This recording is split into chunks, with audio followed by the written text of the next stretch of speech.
economic agents of the region. If you were to shoot, they said here that are carrying out their own programs to boost energy efficiency and to streamline the equipment,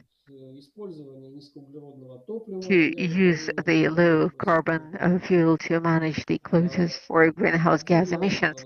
Well, I'm not going to dwell into it in depth because we don't have the time for that. We have a self-standing session on the carbon markets and carbon units. It took place on the 13th of November, I think, and I believe all the stakeholders could also see it on air. In Sakhalin, we are implementing actively the climate-oriented project. In the first place, that the solar power station in Iturup Island, that's a remote object and an independent energy system, and a project to ensure the transition from carbon to gas, and many others. We are still giving a lot of attention to research and to the development and implementation of the new technologies of geothermal, hydrogen, and other types of energy. In Sakhalin, we're developing the water transport, ensuring the energy efficiency, energy supply projects to provide energy to remote areas, and we're developing hydrogen transportation facilities. The Sakhalin State University has some valuable experience in continuing research into sequestration of hydrogen in the atmosphere. And the last point I would like to focus is another unique domain because the outcomes make it possible to consider the absorption in the ecosystems and to ensure the climate projects in line with the methodology that has already been developed and included into the register. I should say, talking of climate-related issues, a few words about the adaptation to climate changes that are already undergoing their second stage on the national, regional, and corporate level in 2025. The second plan was updated. They've evaluated and ranged the climate risks exposures at the level of the municipalities. They've identified the critical infrastructure objects and facilities and highlighted the activities with the funding allocated to their successful implementation. We can see here how the risks, the natural climate risks and regulatable risks are spread by the region. And you see some pictures that illustrate what has happened in the territory of the Sakhalin region. And the plan is now in place to address them, to ensure they don't repeat themselves. We have a regional plan, including the activities of the regionally regulated organizations. We work on mitigation, on adaptation, and also I should note we have the new research work we ought to continue because we really need to move on and to do the risk evaluation to ensure the ecosystem, system, and biodiversity preservation, including the natural environment factors and including the attention that has to be given to the changing conditions and therefore bringing about the risks of infections, contaminations, biological species invasions, and the rest of it. Well, again, we've had a session on climate risks on the 13th of November, so I only highlight the significance of these events in tackling the forest fires, among others that have been presented previously, and in terms of the significance of what's been done. Now, as to what is critical, well, of course, it's ensuring the natural uniqueness and supporting it, preserving it. We have the activities planned to 2028 throughout. We have some new goals we've set to ourselves, and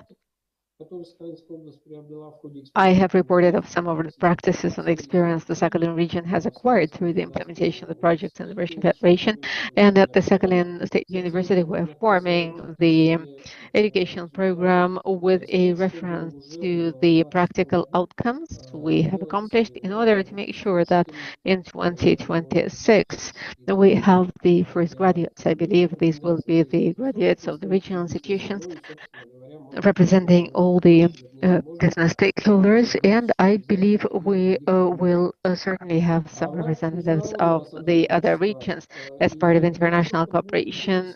This experience is going to be of interest, but also we are considering the potential cooperation that can be uh, implemented to research the landfills, for instance, that would ensure the approximation of methodological approaches available. And as part of the regional and international cooperation, we're now working on the agreement with the Chinese People's Republic. Now, to conclude, I would like to invite all of you to the Sakhalin Island in September next year. We are going to do the second International Forum for Sustainable Development, the Environment and the Climate. So welcome, welcome to this forum, and considering the limited time I have, I will conclude my presentation. So here you have a link to the website of the Ministry of Ecology, where you can file any request you need answered. Thank you very much, Andrei. Thank you especially for noting your presentation. Unfortunately, we're not able to see it, but we do hope you will share it with us. But that was just a quick note. Thank you so much for this most interesting presentation. And in fact, I had a question during this presentation. These guys have already accomplished carbon neutrality, right? So what's next? Thank you very much, because you've covered it in great detail. Thank you for your invitation to the Sustainable Development Islands. I think I'm not the only person interested. Many colleagues watching us on there will certainly seek to participate and check out your agenda. Could you please let us know the following secrets as an island with a diversity of climate conditions? You've managed to accomplish carbon neutrality. Could you give some advice? What's actually the factor of your success, and what is that can make it possible to accomplish carbon neutrality? Well, in the first place, I believe you've got to record and register all the emission sources and to evaluate the absorption rate in order to understand what size of emissions, what volume of emissions you've got to tackle. And also, depending on that, to identify the target tools that will make it possible to ensure the utmost impact. In the Sakhalin region, the goal was to reduce the emissions in the first place, to go for a gasification, that is to replace all the solid and liquid types of fuel to gas in the housing and communal services, ensuring the gas-based heating, the boiler facilities, all the plants and factories. So that was the first targets for changing the energy supply, including the power stations of the Sakhalin region. So this is important. Critically, also, we need to consider all the projects that have to do with energy efficiency, the multi-service contracts, the consumption, the efficient repair works in the multi-apartment residential houses, ensuring the energy efficient lighting. That served a lot of activities as well. And of no less importance is the absorption.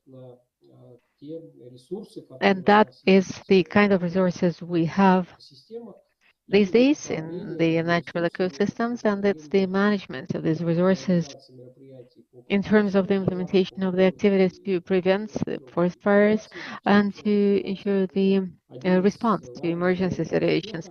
That is one of the important factors for success. As you see and hear, we're implementing this at the managerial level in terms of the management and ensuring the quality assurance of the executive authority. But in the Russian Federation, we do have the experience of implementing the activities to ensure protection through implementing climate-oriented projects. So again, there are lots of approaches available, but this is really critical. And I should say, like I've noted already, it's about preserving the biodiversity of the land-based systems, which is of no less relevance right now than all the other goals. Thank you very much, Andrei. Thank you, and especially thank you very much for reminding us of the importance of the data, the evidence as base for taking the decisions. And we very much hope we will see you again in this and other Russian and international foreign venues. And we will keep tuned to the second experiments implementation. Here is a quick note. I suggest before we start our presentation, let us just make sure we see the presentation. Otherwise, we may miss some slides. Sergei Kudryshov, Head of Sustainable Development Department of FOSAGRO. Sergei is going to talk of a critical subject, which perhaps is less critical for Russia, but it is critical for other states, that desertification and degradation, that's very relevant for many states. So what attempts are currently taken to stop these processes, to prevent them, or to bring down the scale of their negative impact? Sergey, the floor is yours. Good day. Thank you very much for giving me an opportunity to speak here. Svetlana, I would actually like to start with a different thing. I would split my presentation into several parts. In the first part, I will talk of the project underway now to counter the soil degradation.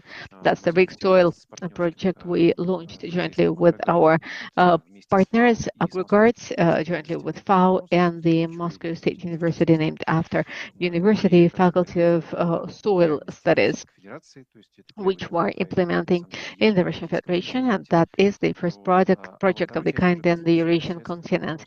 In the second part, we will touch upon desertification, because this is going to be logically moving from the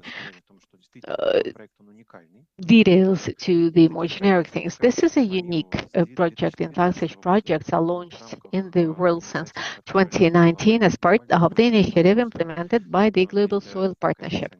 And indeed, this is a special institution which makes part of FAO. Our company has cooperated with FAO for a pretty long time. We are donors for several projects. One is Doctors for Soils. We're implementing it jointly with FAO. FAO is implementing it in the African states, where it supports the farmers in learning about the properties of the soils and in doing their agriculture in a more scientific fashion. That is, for instance, when the farmers know nothing about their soils, they don't have a way to get this information from anywhere. So there is a kit, like a set of evidence developed by FAO and FOSAGRO. The farmers can get educated, and exactly in their sites, they can do the basic soil tests to learn what kind of soil they have, what the soils are missing, and to do agriculture therefore under the conditions that are a little more manageable. So the RUXO project is aimed at recarbonization of the lands that lost carbon. That is basically about restoring the natural soil fertility by adding the specific organic substances that ensure the sustainability, provide the new properties to the soil. That's the humidity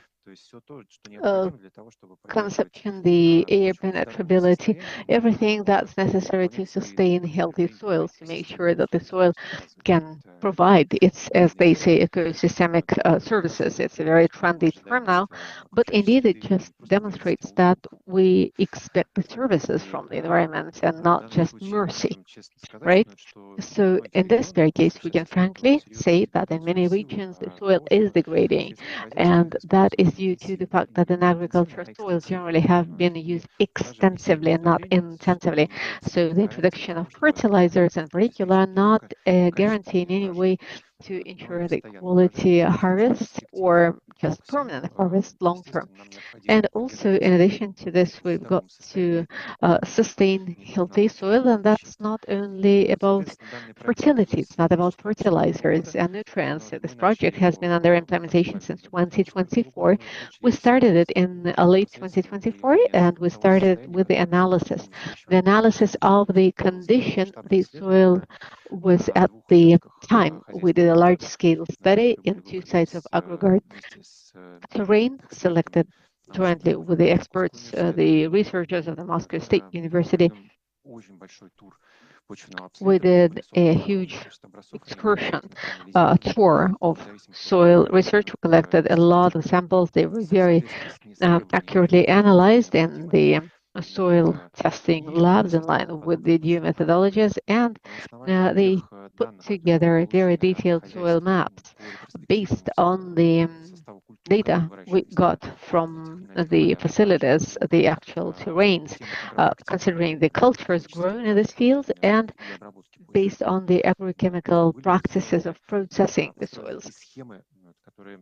So we worked out the schemes that were improved with a contribution from the scientists and researchers in order to make sure that the companies working in these fields could make sure carbon was not wasted or expended but accumulated. So these practices were devised considering the harvest turnover that was traditional for this facility, not to change the economy of the site, because one of the important goals of the project was to make sure we did not bring down the economic efficiency of the site. And this is certainly noteworthy. Now, one of our goals was a very important challenge to develop the methodology of a project to make sure it could be applied in other sites, in other facilities without significant modifications. That is, we were after a real framework methodology that would be a core methodology applicable in any domain, in any terrain or site in the Russian Federation. So these methodologies could be applied, considering also that this project could be implemented as a climate-focused project. In fact, any project implemented in the natural environment was a donor project. You invest a lot into it, you get the outcome, but the feedback comes from the impact, the improvement of the environment, the improvements of the soil surface, but the economic efficiency is not obvious. I mean, the issuance of the carbon units may be another effect, another impact the site gets through implementing such a project. Now, back to the research constituents. Basically, we selected the soil samples, we worked out a methodology for doing agriculture for the forthcoming years, and we coordinated it with the particular sites or facilities so that it could be economically efficient and so that it could bring to the results we expected, that is to bring up the amount of carbon accumulated in the soil of this specific facilities. So this year is the first year we've implemented some particular practices, the federal cultures, the introduction of organic substances, organic matters under the cultures, and the cover cultures, which again are also federal, which are then going to be introduced into the soil. That is, the cover cultures are a very well used methodology. I mean, in the countries where they have more drought-prone climate than it is in Russia, this is a very important methodology because it makes it possible to cover the soil from natural insulation, preserves the soil moisture, humidity, and if you use it all, you just add the carbon into the soil, it's green mass that gets disintegrated within the soil. So this is a great project, and in fact, it's way too early to talk about this, but it's already promising. We're working on the second track of this project that's developing the model that is modeling the dynamics of carbon in the soil and predicting how these dynamics are going to work out longer term. Like, for instance, should these practices be sustainable and remain, or are they going to change? That's another important point. Okay, 2 minutes, I see. All right, then moving on to the second part of my presentation, although I would certainly love to talk more about this project, but we are going to talk about it again. We have this information in our annual report, and our annual report next year, we're going to disclose even more information on what has been done in 2025. Now, it's a desertification. That's another important one. The Convention on Desertification is less known as is the climate preservation concept or the Paris Agreement, but it is very important because desertification is a process that's ongoing everywhere. It's ubiquitous. It is stimulated by the climate changes in many ways, but it is not a direct consequence. It's not an immediate consequence of such climate changes because soil degradation and desertification are well linked processes. And in fact, the anthropogenic factor plays a huge role here. Now, considering what the climate does under such conditions, well, it gets the processes to deteriorate. It stimulates the development of the processes in different tracks. It's changing the humidity, the temperature, the water regime of the super soil cover.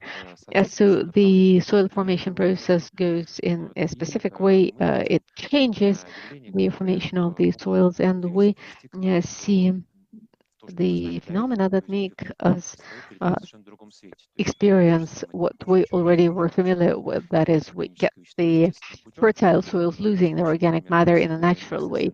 And considering the cases of extensive agriculture, this process is reinforced. We lose the natural soil fertility, and of course, the soil structure is altered, which leads to significant degradation, which can then later affect us in terms of we will not be able to use this site for agriculture. But this is quite commonly spread in the south of Russia. Now, what do we do about it? Well, I believe we've got to turn to science. I mean, there is no way we can find just a magic bullet solution. We've got to address it in a comprehensive fashion jointly with the researchers, and projects like RIXO are indeed the monitoring testing sites for research that focus on one goal in particular and have the capacity to address actually a huge range of challenges at the same time. So I believe this kind of research of this scale could impact how we move on in developing agriculture in sustainable ways and in preserving the huge wealth of soils of our south regions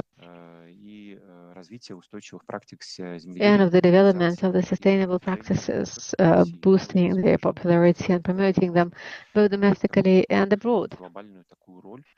So this is the global role we can play as a country that has this great research and applied potential. Thank you. I think I've run out of my 2 minutes. Yes, Sergey, thank you. Thank you for this amazing presentation. Well, of course, the issues you're raising could make a unique session, a one-off session at a great international conference on climate, on desertification, biodiversity. Indeed, it's a very multi-sectorial subject. And you have talked about the huge potential of replicating the experiments you are now undertaking in phase 2. Considering things for the future, like 10 to 15 years from now, what foreign states or what continents do you think you could approach with these methodologies, and where you could start the implementation of such approaches? What would be feasible? Well, in the first place, it would be great to have these approaches develop in our country. This is going to be very important to us because in the first place, it ensures the future, the food safety, as well as the preservation of the natural lands. That's the meadows, the forests, the soils, the agricultural soils. By all means, that is clearly critical for all of us. Now, also, there are some specific projects and approaches that could be also used abroad, because in the first place, we should be talking of a different set of conditions, because it's different conditions of implementing the projects.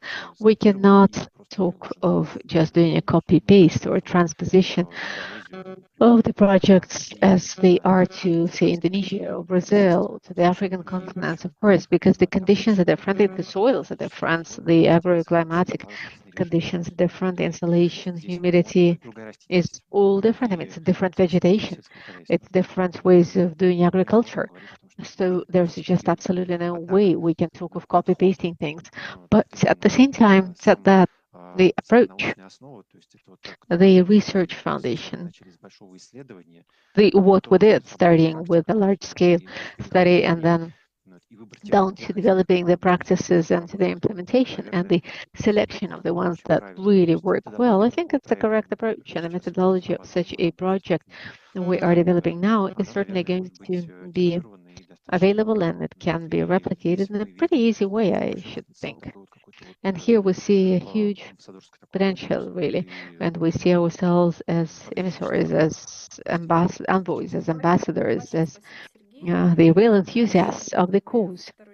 Okay, thank you very much, Sergey. Moving on, the second part of your presentation, you touched upon desertification and degradation as very important subjects. Now, next speaker is Ishan Sulaiman Ishanov and Aman Zvereva of Sber, who will talk of the contemporary ways of identifying and predicting the signs of degradation and desertification that would make it possible to get the competences in no time and to get the information and the evidence we need. Thank you. Thank you, Svetlana. A special thank you goes to Sergey for this very smooth introduction into our material. I will try to display my presentation, and I will kindly ask Svetlana to comment if you guys can see what we are displaying, so that we can truly share the presentation. Yes, colleagues, we can see it all. Thank you. Today we're going to talk in greater detail about how we approach this, talking of ESG, of sustainable development at large in Russia and globally. Everybody is asking what the benefits are of this agenda. And in fact, when we, like many colleagues, start a dialogue on climate change, to 2050, start talking of trespassing all the borders and taking every measure necessary, there begins a misunderstanding because it's a way too long-term planning. Hardly anyone plans long-term strategies, analyzes them, and considers them. So looking at it in terms of the new vision, in terms of the context we are trying to work through inside Sber and our directorate, we are considering two aspects. In the first place, sustainable development is the human being, the quality of life, the longevity, the natural ecosystem, and the environmental services. As to the ecosystems right now, what we're witnessing is that 50% of the global population, of the population of the entire world, are susceptible to all kinds of natural cataclysms. It's the water stress, the food safety, it's the reduction of ecosystem services that may have to do with ice cap melting, the influx of water, the pollination, and we see in research, for instance, that China, India, and Africa are especially susceptible to these risks. A very bright case we discussed with the colleagues in a different session is that in African countries, 55% of GDP are expended into the fight against negative environmental phenomena, while annually they're already losing 10% of the GDP, or they're losing 5% of GDP, regardless of the fact that 10% of the GDP they invest into countering these phenomena. So the climate risks we have these days form the demand for the new market in the science, for instance, and in fact, the science is developing in environmental track and green tech. And in fact, the Russian companies are starting to invest into research and development that can be directed towards climate as well. Now, considering the global countries, we have discussed it in one event with the colleagues. Russia if you consider the expenditure of GDP for research, we rank one of the top countries. 1.1% of our GDP is invested in research and development. We have about 700,000 individuals working in research, in construction, and the global trend demonstrating that a huge market is being formed. That's the market of the green technologies. Now, last year it made uh, $5.2 trillion. Most of the think tanks and international organizations are saying that this market is going to grow. And that is why inside this market, we have started looking for what's available as low market with high impact. That is what low markets are available with a huge coverage, huge impacts. And we focused for different reasons on some of the markets. The technical reasons were complementary to us in many ways, and we started exploring the distance probing of land, the geodata, and how we can use them. Now, the market of geodata, the size of the market last year was $4 billion. If you consider the market is going to be $7 to $8 billion by 2030, but at the same time, the global cumulative impacts of this market and the impact of this geodata on the market, as Sergey said, the food safety, the crop productivity, the water stress is significantly influential in terms of the global economy. So 3.8 trillion could be relevant for 2030. The practical application may have to do with the climate or with the natural ecosystems. I'm not going to talk on this. In a focused way, I believe it's better to do hands-on, more applied talk. On this slide, you show the areas of developments for using geodata and for applying artificial intelligence we see for ourselves. That is the monitoring of the degradation of soils and desertification. It's also about remote monitoring of buildings and constructions, the potential prioritization of areas for geosurveying. The area of coverage is huge, and the greatest advantage clearly is in that you have fewer human resources to cover bigger lands and a vaster terrain. Now back to land degradation. In fact, in December last year, there was published a very interesting study in the UN website that every day you need $1 billion to control desertification and its impact on to mitigate the risk or to adapt to these risks. So $365 billion we need to control the consequences, the implications of degradation, or to control the spread, the dissemination of this issue with the soil, whereas the losses annually is about $100 billion. So 3.2 billion persons in the world are susceptible to this challenge. And the second part is somebody born in Central Asia. I completely understand how this works. I go to Kazakhstan, Kyrgyzstan, Tajikistan, Uzbekistan, and as a person born there, I see that every year the number of arable lands, plowable lands, is going down, and 30% since 1990 has been the decrease of harvest volume in these countries. Now about 120 million hectares annually of agricultural lands, pastures, as well as the crop lands are susceptible to this risk, whereas 47% producing 70% of crops in Russia are susceptible to these risks. We see that more lands are going to be susceptible to these exposures, and therefore we get a major challenge of how we're going to work on this. Why are we moving towards geoinformational data? How do we consider this data? In Russia, on the average, 14 regions are susceptible to the critical risk of desertification. Sergei said it's the south of Russia, Astrakhan, Volgograd, Kalmykia, and the others. At the same time, we see this problem is relevant for Uzbekistan, Kazakhstan, Tajikistan. So we are now thinking of how, as part of these countries, we could do some work to support or to ensure cooperation. And before we move on to more specific issues, developing artificial intelligence, developing specific models, well, this could be half of the job. We completely understand we need domain-specific experts competences. We need to involve the specialized dedicated colleagues. We've involved the dedicated Institute of the Republic of Kalmykia, and The Russian Academy of Sciences are members of the Convention on Desertification Control that was ratified in 2006. We completely understand this problem is relevant. And it's not only about the land degradation and the crop production, it's also the impact for the remote areas and the population. And also you have another issue, that is you need to mitigate or to work with these transitional risks. I give the floor to Anya now, and she will give you more details of this project. Thank you very much. We're actively involving artificial intelligence, and I'll tell you how we're doing this.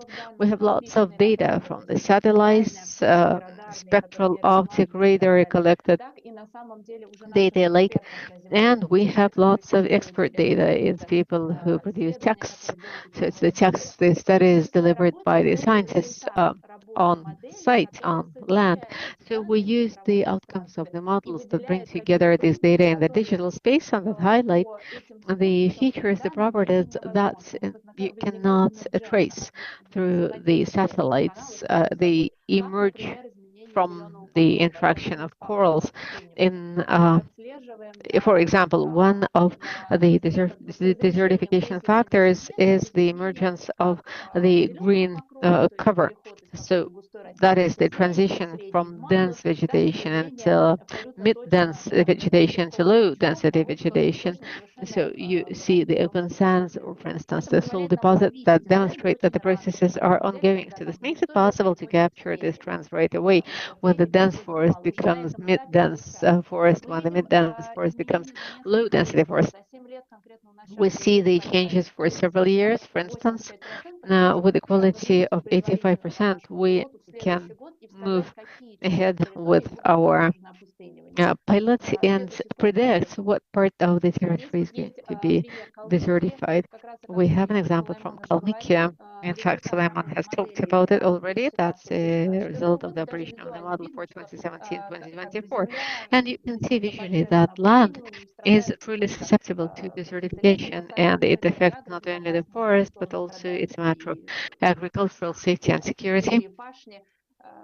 It naturally affects all the plowable lands. They certainly are affected by man-made challenges and impacts, but you clearly need to include the projects that reflect the historical changes of the Earth. In the pipeline, we also have worked on Volgograd region. That's another region that's in the south that's susceptible to these changes. It is agriculturally very active region. Now in purple pictures, you see in yellow the 10 by 10 pixels that have for some region changed their class from 2017 to 2024. So either the forest is becoming less dense, or the desert or the arable lands are becoming non-arable lands. That is, the land is no longer fertile. So clearly we're not considering some far-fetched issue. At the same time, we can get the transform restoration. It can be a pretty patchy picture, like some of the lands have acquired the properties, the signs of restoration. Now, you've got to take a very comprehensive approach to this field story. You can track the water availability because in some regions you have the rivers flooding the terrain, which causes negative impacts on humans and on the environment.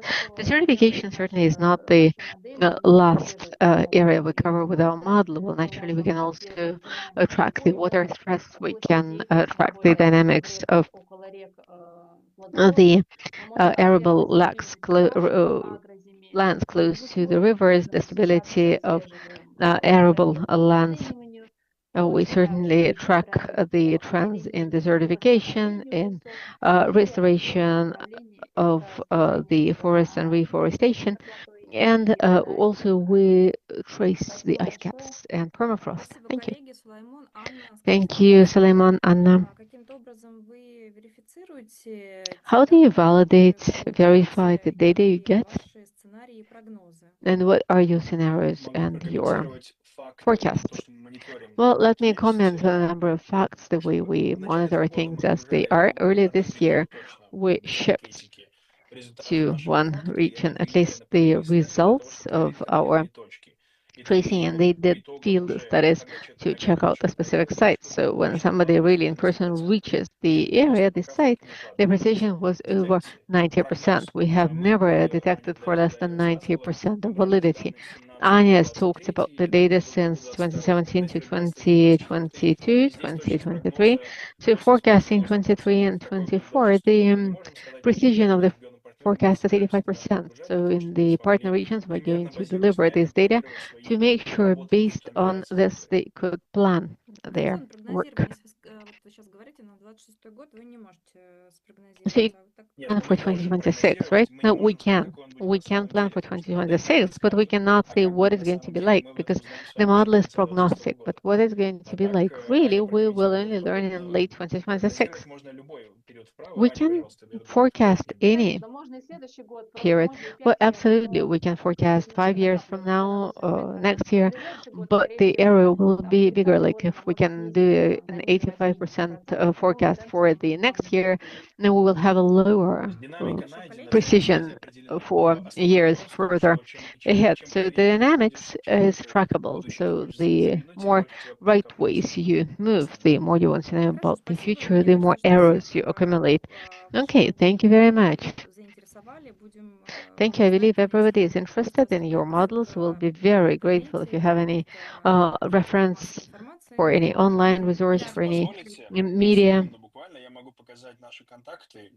If I may, I will be happy to share some contacts. Or you can actually send it into our messenger. So we do not deviate from our subject. It would be great to have your results in public access so we could learn about them. Thank you. We'll think about it. Absolutely. Okay, so we're moving on and we are moving away from the drought-prone territories and the arid territories to permafrost. And the biggest region for permafrost is Sakha-Yakutia, director of the Environmental Center of Alrosa Company. Ms. Gavrashitova is going to talk about the uniqueness of northern lands as a symbol for carbon progress in the north. So indeed, depending on how comprehensive our data collection is on the climate and the environment of these territories, we will be able to ensure our well-being. On the corporate levels, the companies are setting these goals to themselves and are addressing them successfully, which demonstrates the great potential we have. Anastasia, could you say a few words about your experience, your aspirations, and about your outcomes? Hello, colleagues. Thank you, Svetlana. Actually, I am going to move away from the big figures and I'm going to talk about the significant outcome we have accumulated in 2025. We are trying to make it publicly available as broadly as we can. As a result of our first experience, the calculation of the carbon footprint of production.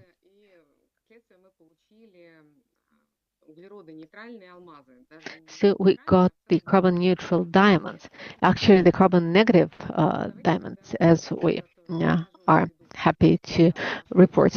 Let me introduce the context of the Northern Territories. Most of the colleagues present here in this roundtable are in the northern regions, well, not necessarily in Sakha-Yakutia Republic, but closer to the western part of the region. So what's characteristic of us?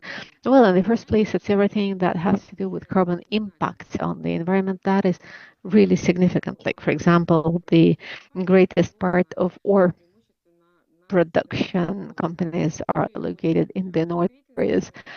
These are the areas that are very sensitive as they are. They are characterized by a very special type of climate.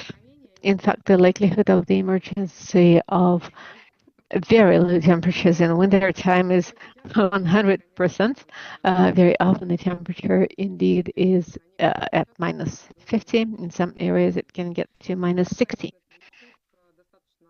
Naturally, this results in very special requirements to the materials. They become more fragile, like metal, the plastic, the rubber, and the staff are also affected by the frost, which we've got to consider.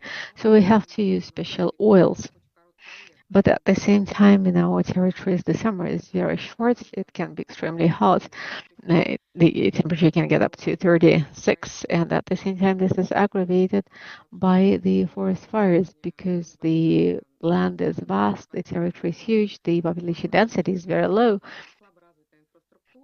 There is a poorly developed infrastructure, and as a result, you get some negative consequences. Also, we have the polar night and the polar day when the sun in winter time at night time um, comes out for the entire day during the summer, and it never comes out in winter time. So they need to introduce the reinforced artificial lighting, and they need to not use the lighting in summertime is also quite special. Now, Yakutia is also in the area of the dissemination of permafrost grounds. Uh, this is the layer of ground where the temperature never goes above 0 degrees. Now, they can be frozen down to 1.5 kilometers to 150 meters.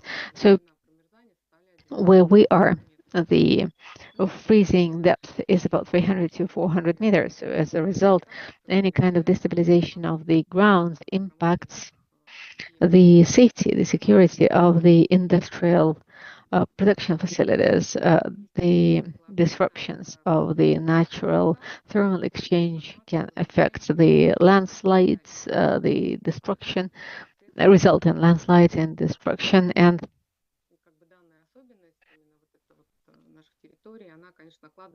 this exactly is what impacts the activities the company delivers in a permanent fashion. Now, the changes of climate in the northern areas is far more tangible. Over the past 10 years, our meteorologists have witnessed the increase of temperature by 3 great degrees of Celsius, and this certainly is a great change compared to the changes in the southern regions.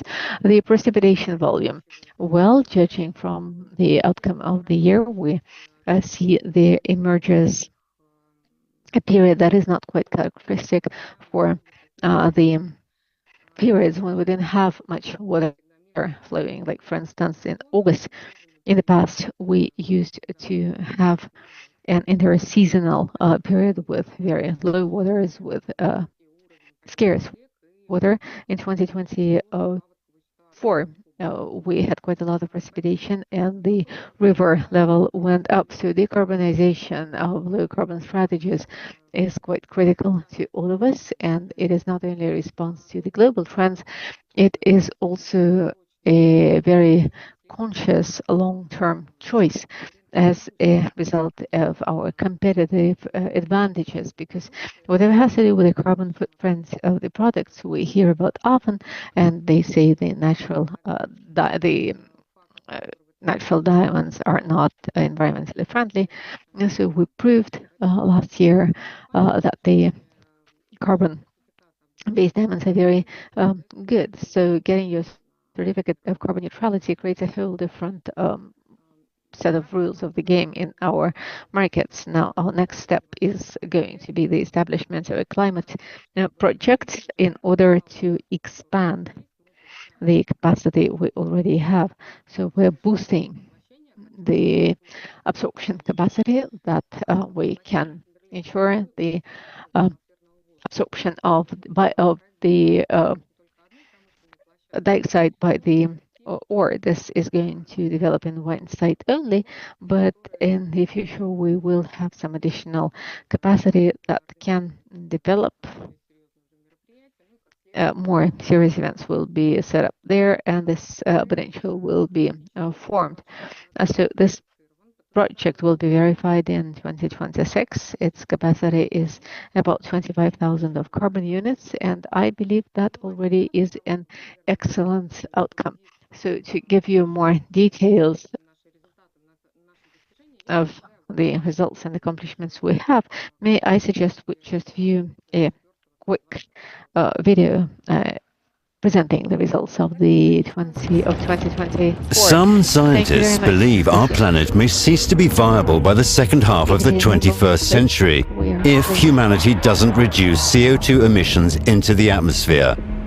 The statistics are clear. Yes, the concentration of greenhouse gas has increased more than 25 times over the past 100 years.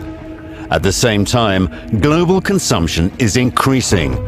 There are more than 8 billion people in the world consuming millions of goods and services daily. 2 million luxury item purchases are made every day. Luxury consumers are switching to eco-friendly products with a reduced impact on the environment. A key issue for the industry. Can luxury goods be climate-friendly? We say yes. Nature itself took care of this billions of years ago. But how? Russian natural diamonds are carbon neutral. Not some specific collection, not a particular diamond, but absolutely all rough diamonds, which we cut and turn into exquisite jewelry. It's 30% of all diamonds in the world.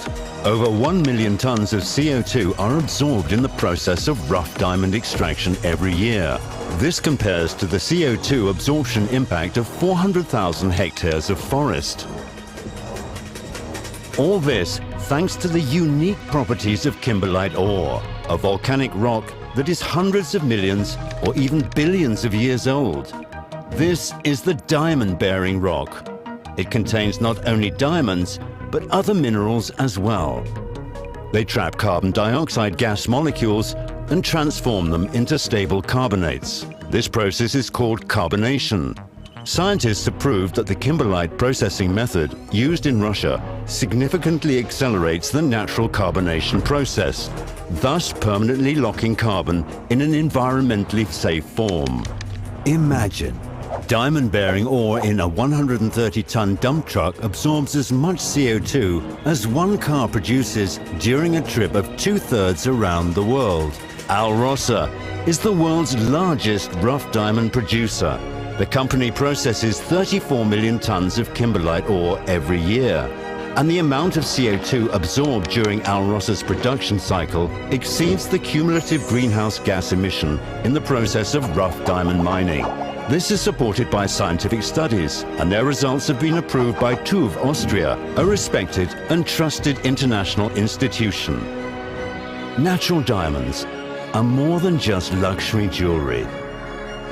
It's your shining contribution to addressing climate change.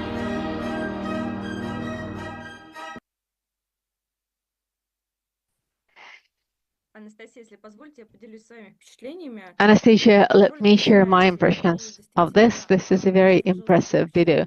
And indeed, I have had an impression that you are talking not just specific interventions, but you're talking about the systemic interventions on the industrial level. So the take some such measures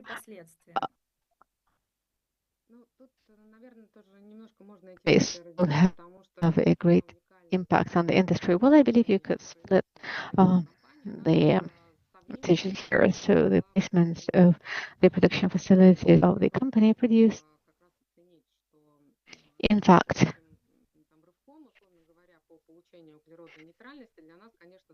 getting carbon neutrality was the focus of our research. We've been doing for 3 years to study the absorption capacity of kimberlites, the absorption of CO2. So, in fact, the carbonation of the mineral its formation in the other structures was researched. Now, the way the company is placed is also very special because I believe there is a lot of technological rearmament of the capacity for the played a huge role. Also, it's located close to the power stations, and indeed, this local placements, the remote nature of transport logistics really formed this option.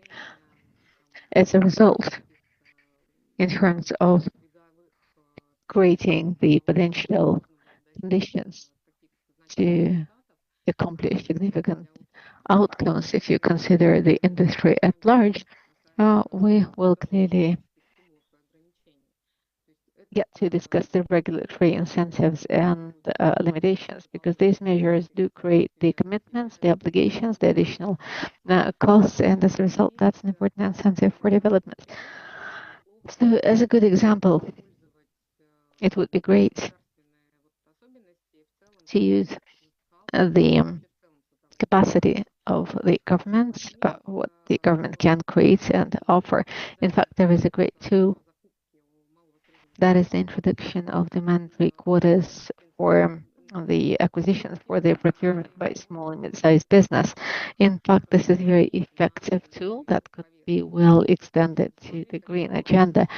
You could consider the additional criteria that could be well clearly defined and formulated, and as a result, this became a trend to do the green procurements and to ensure the competitive advantages that will be formed. The next great focal area we always talk about is green investment and the uh, financial attractiveness. That's the subsidies, the tax benefits. So again, that's a huge comprehensive area. Another huge area is the market pressure and the reputation. And indeed, this commitment to disclose the data by all means is one of the key factors that obliges an enterprise to comply with all their requirements, understanding that this ultimately is going to be reflected in the ultimate figures that are going to be declared in the global community. Now, what has to do with innovations and research?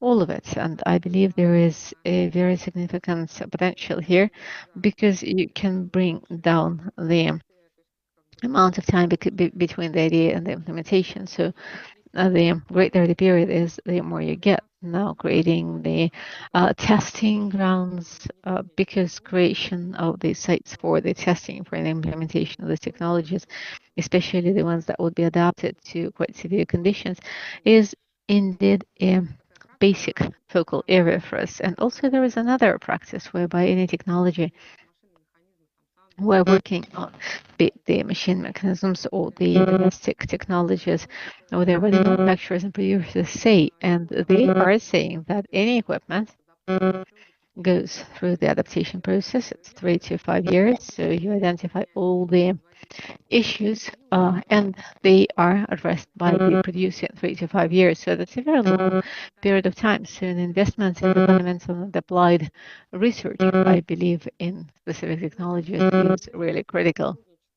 Intersectorial multidisciplinary cooperation. Well, I believe we can produce a lot of potential for development one for another. And this is about delivering all the commitments we undertake as a company, as a corporation.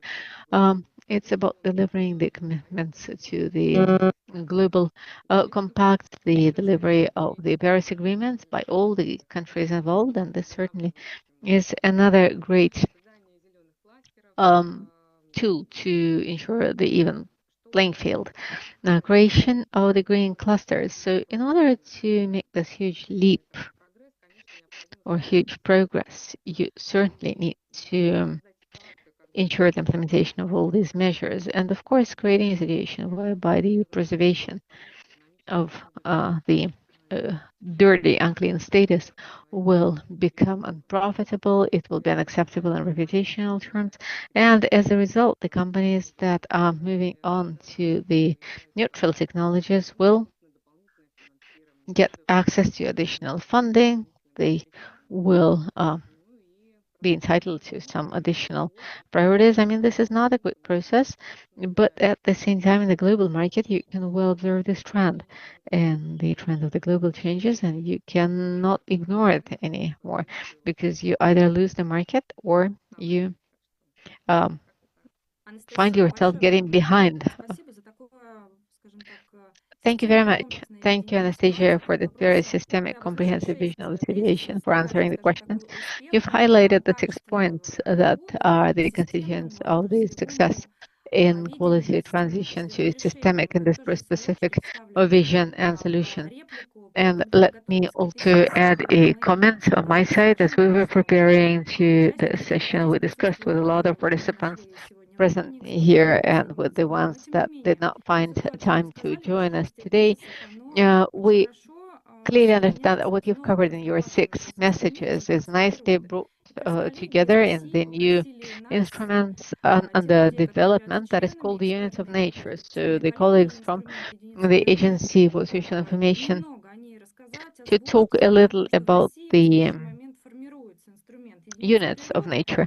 They который are now in призван Russia соединить forming в this себе tool, the units of природные, nature that will bring частично together адаптационные проекты и natural and adaptation позволит focused компаниям projects, and that продвинуть will свои make it дополнительные possible for the передовые практики, companies to направленные на promote the восстановление природы, additional и leading practices конкретно to этот restore инструмент позволит nature. компаниям And получить as какие-то a result, this дополнительные tool will make it possible финансовые, for но the и companies to нефинансовые get some additional стимулы. Вот это, скажем так, тренд, financial benefits который у нас and в России incentives. довольно-таки активно So this is a trend развивается. that is quite В active in связи с Russia and is международной developing тоже actively in Russia инициативой, this year. потому It's in что line with the именно other здесь international участие всех initiatives, компаний в and разработке therefore the единицы participation of природы all the является как companies раз in the тем самым development of these общим tools, the валильным units of пятном, nature, который позволит is нам в indeed будущем the эти great инструменты shared создавать. melting pot Отдельно that will make it спасибо possible for большое. us to Знаю, create что such tools in the future. любой Thank you медальной so стороны much for всегда бывает как бы sharing with возможности и us the следующий understanding спикер of the two sides of every Евгения medal, Алькова, the risks который and the заместитель opportunities. исполнительной власти Evgenia компании Alkova Норнит. Также heads она the отвечает за public relations вопросы, with связанные с the сохранением specific focus биоразнообразия companies of компании. Nornickel. She's И also с in charge of Евгенией тоже хотелось бы biodiversity поговорить preservation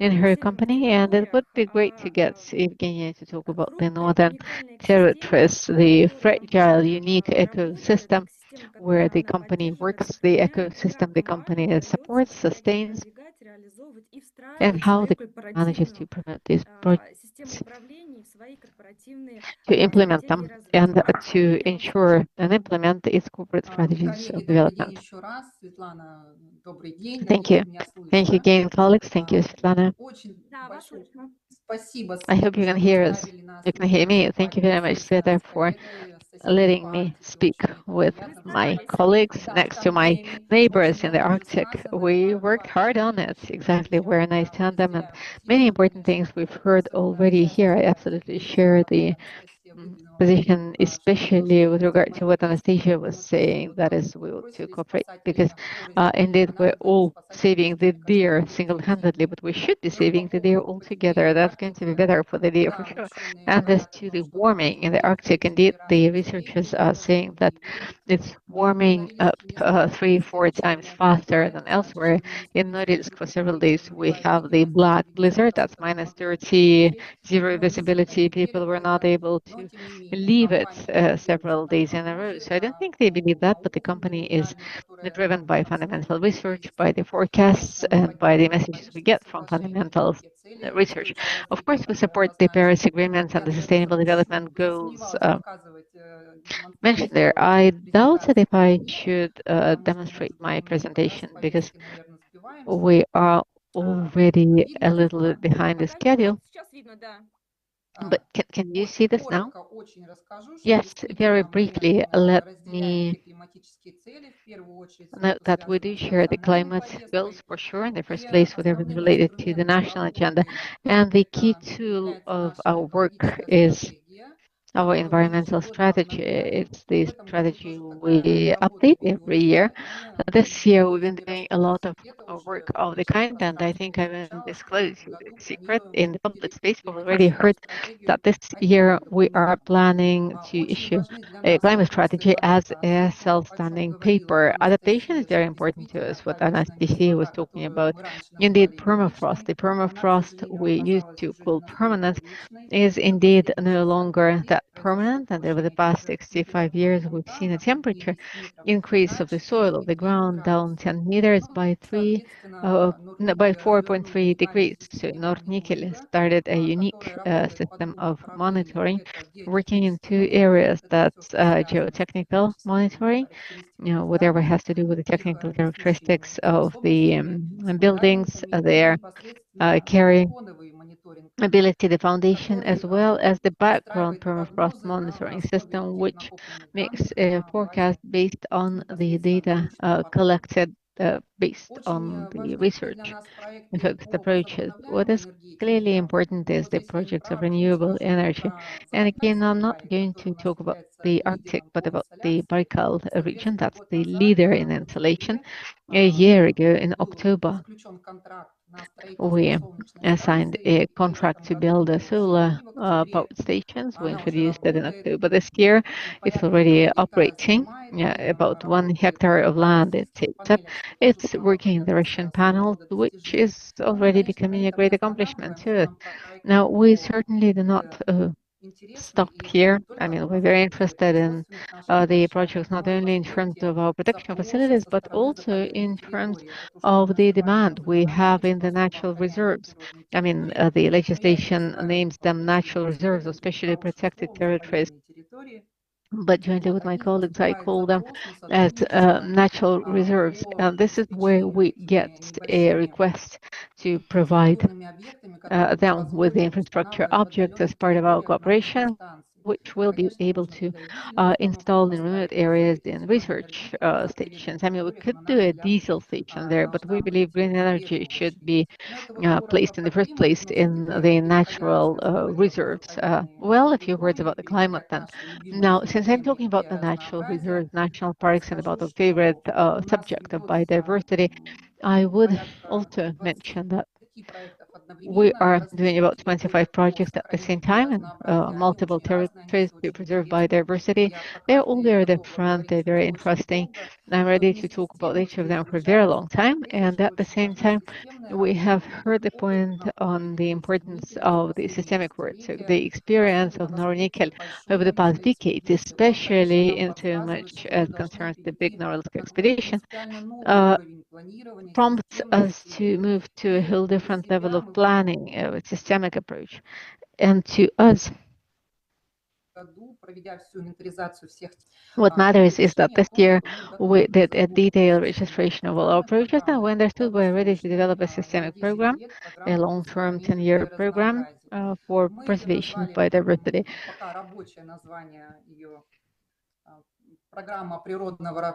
Its temporary name is the Program for Natural Balance to Preserve Ecosystems. How did we form it? Well, our major stakeholders, our major partners are the four natural parks and the subject where our production assets are placed, the Murmansk region, the Krasnoyarsk region, Taimyr and the north, and the Baikal region. We have identified the flagship projects that we're implementing jointly with the research teams of the natural parks, natural reserves, and we also identified the satellite projects that make it possible to address the smaller projects at smaller research goals. So we do one flagship project in every natural reserve now for no less than 10 years, because whatever has to do with preservation, with the preservation of ecosystems, with the reproduction of rare and extinct species, they're all long-term projects. So this kind of cooperation, as we see it, is very beneficial for both parties because the natural reserves, especially considering the limited budget funding available, is a great prospect. And we are certainly targeted at a real outcome. We've done the same thing for our divisions, regardless and independently of the natural reserves, natural parks. We've identified the flagship projects in Murmansk region. In fact, we identified the restoration of water biological resources because in the Murmansk region, we have always known the sea delicatessen for Taimyr. We've determined the restoration of the ecosystem through restoration of the coniferous forest. I mean, the researchers believe there is a germ, a bacteria that is destroying the coniferous forests, and the bacteria can be eliminated chemically. So we've considered in a dotted fashion every territory, and we've formed a program. It is now part of the project, but on the 11th of December in Murmansk region, in Murmansk in particular, we are going to discuss this proposal with our natural reserves. We hope to get the recommendations.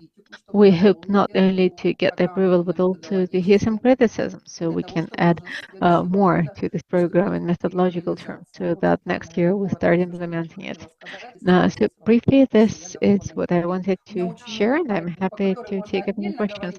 I have lots of projects I could cover separately, but Большое that's спасибо, going Евгения. to be Конечно, outside this очень meeting. хорошая Thank you very информация, новость о том, much, что Chief. вот This количество excellent активностей, information. проектов неизбежно переходит в качество, в осмысление, But в the number of долгосрочное activities планирование and projects работы. are И now moving into the quality исследования understanding, очень quality сложные. awareness, И, and безусловно, into a мы можем long-term проанализировать program. So here is one question. через 10 нее years is a very чисто long уже какое-то period of time, понимание, so we а clearly как need вы to могли бы measure the impact in воспринять some way. Do you have any kind of understanding of how проекты, you could которые были measure реализованы the в рамках projects этой that are целевой going to be программы, implemented as возможно, part of this что-то corporate связанное с program воздействием или с in текущей coordination базовым and состоянием comparison with the экосистемы impact территории, or там, with the где current condition of the программа ecosystems реализовывается? Конечно, where this program is going to be implemented? I mean, if you've Да, talked about Светлана, на this, if you самом деле consider this at мы all. об этом Yes, задумались в первую очередь. Нам indeed, we очень have интересно considered именно this in the first проекты, place, and this очень is where we разные, have a очень huge pool of интересные. Но projects. как They're all very измерить diverse, пользовательский very эффект, как они interesting, будут but how do we работать для measure восстановления efficacy? именно экосистем, How do they work это to в restore the следующей части. ecosystems? Well, this is where it Что all мы started. сегодня имеем, какой инструмент? У нас What есть we have as of график today, показателей состояния we have the экосистем. Он, integrated безусловно, является index составной of the частью state of the проекта и программы. ecosystems. Он у It's нас a дает constituent of the результатов project. эффективности. Indeed, it's part Количественные of the показатели. results, Для нас the этот интегральный efficiency показатель indicators. разработала This Российская integrated академия indicator наук was developed for us при by the наличии Russian Academy Галузина. of И мы Sciences. сегодня We от received the академической methodology, науки хотим перейти к and практической we науке. really want Мы to с move нашими on and away муниципалитетами from the уже academic science заключили to the practical соответствующие science. And соглашения with the natural по parks, we have этому now интегральному signed an показателю agreement with the testing на of this 3 integrated территориях indicator и на 9 in полигонах. То 3 есть это 9 разных полигонов, testing разных areas and экосистем. in И 9 в течение sites 3 лет мы representing будем 9 different проходить. ecosystems. Если нам So for наука 10 уже years, we прикладная are going скажет, to что да, test это it. So if рабочий applied метод, scientists tell действительно us можно that this is проверить, going to work, то мы, конечно, by all сделаем means, you обязательно can measure интегральный things показатель with it. будет That's going to be на great. We 3 hope. компании, и, Our возможно, ambition is это that this действительно произведение integrated даже indicator городских is экосистем в going to нужном be виде. just the right thing Вот and эту will serve работу to мы measure ведем, но the urban здесь ecosystems as well. программа Why наша not? пока This is the kind остается of work открытой we're по doing. дополнению But to вот me, this is an open question. That is, how помимо can we интегрального top up the показателя criteria of количества, efficacy? конечно, хотелось бы Apart from the программу integrated финансировать indicator that is a дополнительно. quality Мало того, one, it сказать, would что ну вот be a через 10 quantity лет у one, нас it там would be должно быть good to add 2000 the аида на quality такой one. территории. I mean, in Это, 10 years' конечно, time, we've got to have прекрасно, но мы 2,000 еще deer in выбираем a их. certain area, in a Конечно, мы certain site. That обращаемся is к great, экспертам. but we Если are есть also какие-то предложения considering в the голосовании, мы тоже готовы proposals. We're рассмотреть. turning to the Просто experts. как бы We're happy to приглашая на нашу consider their площадку, proposals. So on the 11th of привлечение December, регионов, let me invite you разных to the министерств, Murmansk органов власти, с venue. которыми We're мы going to соберемся. have Вот the там input у нас from будут, the different так ministries, the скажем, authorities from the northern может быть, regions. немножко критиков They're going to послушать, gather. We might в том well be числе criticized, по but дополнению through this программы. criticism, we Большое really want to спасибо, get some Евгения. Я feedback on how думаю, we все could top up те коллеги, которые this присутствуют сегодня program. на этом мероприятии, заинтересуются вашим Thank you. приглашением, примут I участие, am возможно, sure my через colleagues are те going to глобальные take an interest in your события, invitation. So которые, if through конечно, the global мы придем и compact UN поддержим компанию network Норникель you spread this information, we силами will certainly be экспертизы, in and support Nickel with измерения и expertise измерения and исходного with базового our прогнозируемого состояния экосистем. presence. So Какими the эффективностью measurement and the мероприятий, которые мы tracking сегодня of назвали, the это, конечно, condition of the очень важный шаг ecosystems and вперед the efficacy в of the рамках activities we see now собственного on the slide are a успеха в этом very important направлении. step Мы идем forward. So дальше. we wish you every На success связи and we с are Ольгой moving on. Thank you. Калашниковой, начальником управления экологии Olga компании «Северсталь». Kalashnikova, head of the Хотела обсудить environmental division особенности of the Severstal company, реализации will климатических help проектов us и to климатических discuss the решений, special features of the которые актуальны implementation of для natural and компании climatic «Северсталь», но solutions не and projects только. that are relevant for Колледжи, Severstal and можно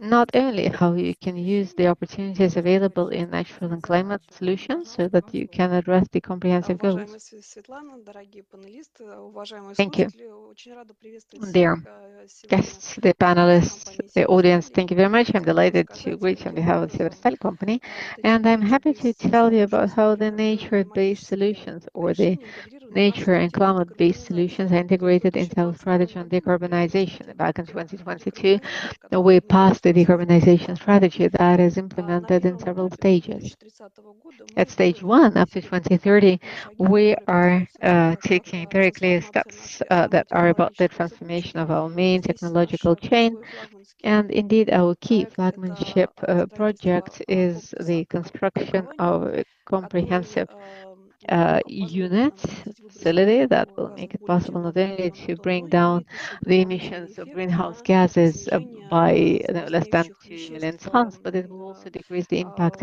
of pollutants порядка on 90 тысяч тонн, about позволит нам сфинансировать 90,000 этот проект. tons, and we'll be able to Второе bring направление, на that которое мы down. ориентируемся, Another это area we повышение are focused on is the increase собственной генерации. И здесь мы реализовали проект, of our который own был generation. для And here строительства we've implemented a project Вологодского-11, to build который позволит нам the утилизировать machine, вторичные газы. boiler machine, И number 11, that данный will make it проект в этом possible году мы to зарегистрировали как климатический utilize проект the secondary одного из gases. This year we are составителей registered в as a российском climate реестре project, углеродных единиц. and we are part И of the Russian следующее register направление — это, of собственно, carbon units. модернизация The существующего, next one is существующих streamlining технологий. of А вот the после existing 2030 technologies. года Now, мы, after собственно, смотрим в 2030, we направлении effectively CCS, are considering использования CCS, водорода в that производстве is the и CCS, that is the use of carbon in природно-климатических production, решений. and Но для the того, чтобы перейти к nature-based climate природно-климатическим solutions. But решениям, to move on мы to nature-based climate понимаем, solutions, we что really completely эти understand решения должны we ought обеспечивать to нас ensure надежными the углеродными solutions that единицами. would give Вот. us the И reliable carbon units. рассматривая инновации, So мы considering очень innovations, нацелены, как я уже говорила, на we энергоэффективность и возобновляемые consider the energy энергоисточники, на efficiency, использование the renewable альтернативных energy, the металлургических use технологий of the металлургии alternative и на technologies and metallurgy, орости. as well Что as the касается capturing. Now, природно-климатических решений, as то to здесь the 4 для natural нас climate таких понятных solutions, we направлений have мы 4 выбрали. clear И, собственно, focal эти areas направления связаны еще и с регионами присутствия. which have to То do with the есть regions of our первое presence. направление — это The first one is лесоклиматические проекты. Это проекты the по forest and climate-based увеличению project продуктивности экосистем, to boost the productivity of ecosystems которые связаны как с регуляцией that have to водного do баланса, так и с with the сохранением regulation of биоразнообразия. water equilibrium Программы, and the связанные с preservation качественным of уравнением осушенных biodiversity. полисадников. Also, it's about И здесь the давайте помолвим, что наш re-wetting флагманский of активистский проект the металлургический комбинат peatlands, находится в and the Вологодской Cherkovets области, и metallurgy полностью facility in более Vologda миллиона region, гектар our flagmanship facility, and that's where over нарушенных 1 земель, на million которых hectares мы, собственно, of disrupted заняты lands are available, which are а, taken up осушенными торфяниками, которые подошли бы вот под by данный тип the dried проекта. peatlands that would И проекты, fit, they связанные would с qualify for this изменением project. Now, запасов the в projects that почве have to do with the органического change углерода, of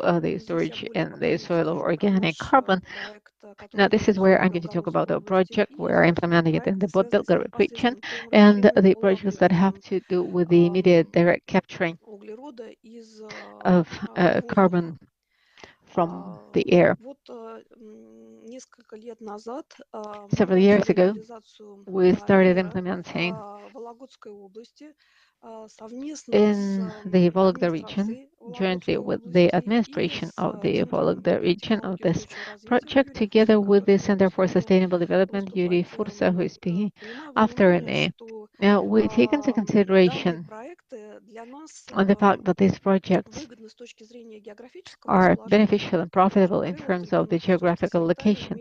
имеются In the большие regions of территории Severstyle нарушенных present, we really have водно-болотных vast угодий lands with и, disrupted соответственно, water and marsh себестоимость и lands быстрый terrains, выход углеродных they газов, have a low позволили бы нам cost, and the реализовать этот fast проект exit в of сжатые сроки. Мы carbon units понимали, would make it что через possible 2-3 года to со implement this старта project проекта very мы уже briefly.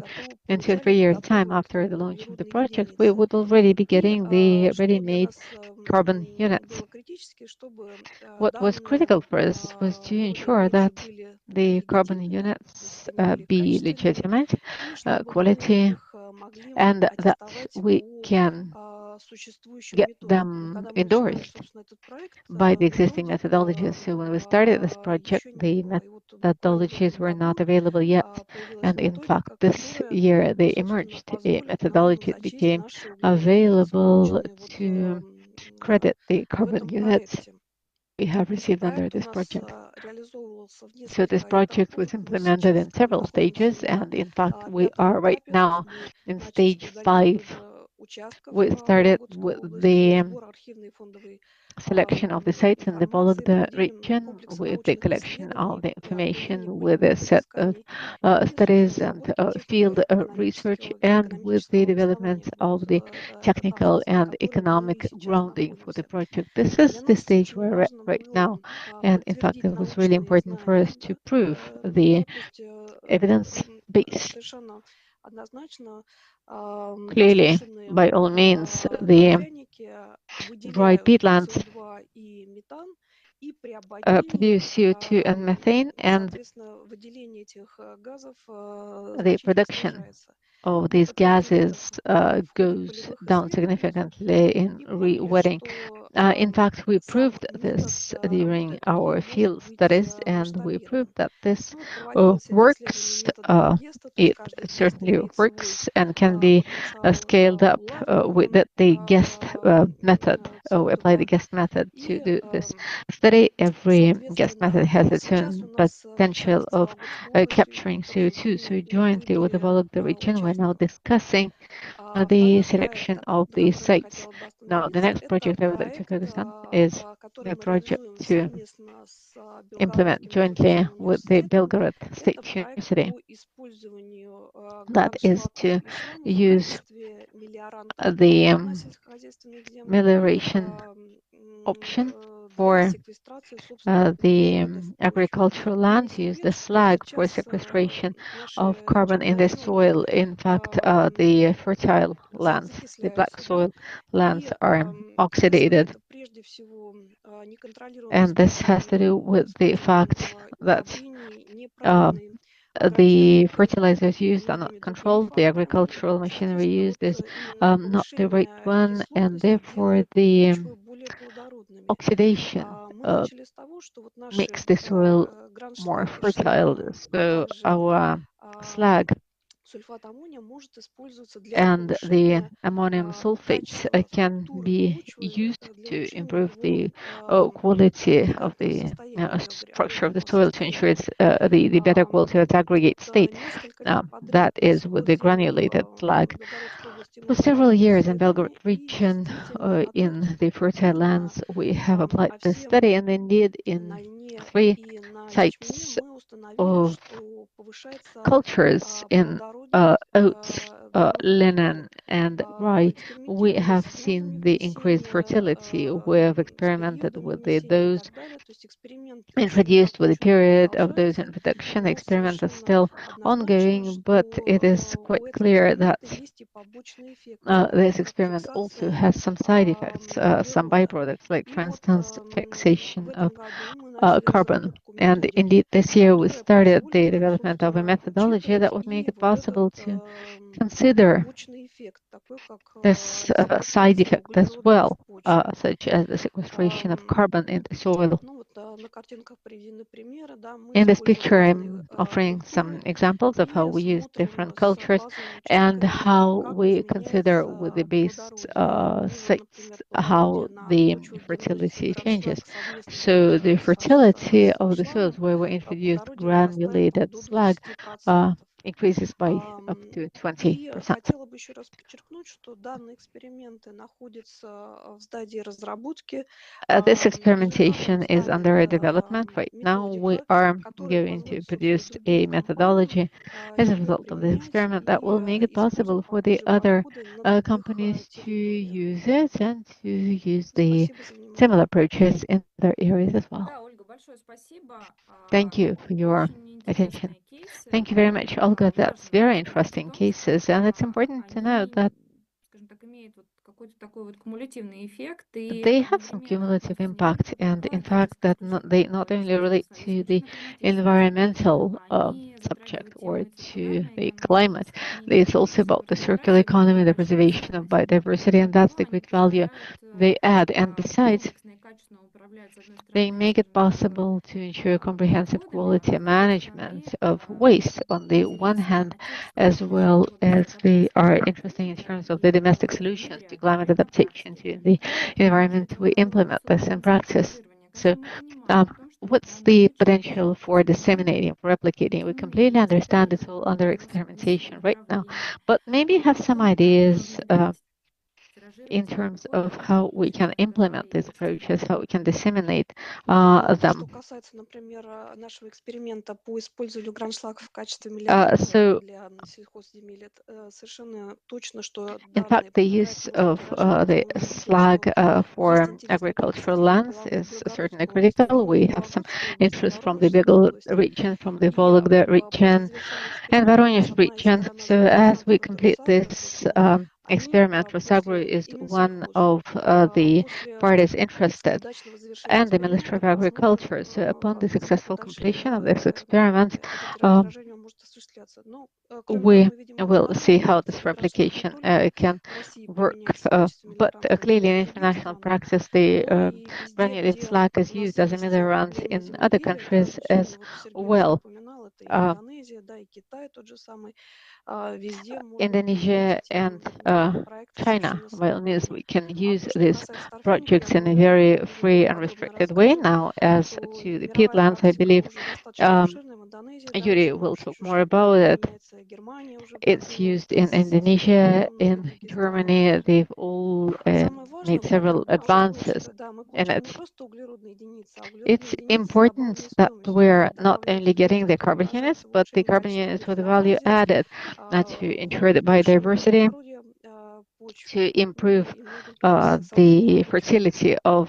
the Да, land большое and спасибо, also Ольга. to Переходим к create Юрию Фурсу, the генеральному директору jobs. Центра технологий Yuri устойчивого Fursa, развития. CEO И адресую уже of Юрию the вопрос Center for Sustainable реализации Development. горно-климатических проектов по What's the охлаждению торфяных experience of ресурсов implementing Амазонки the climate вы считаете projects успешным? on И есть ли wetting потенциал the для перехода peatlands dried? What тиражирования, do you think возможно, is the в successful нашей стране? experiment? Пожалуйста, And is there Юрий. a way to replicate it in our Коллеги, всем country? добрый день. Прежде всего, хотел сказать огромное спасибо организаторам нашей прекрасной конференции, серии конференций.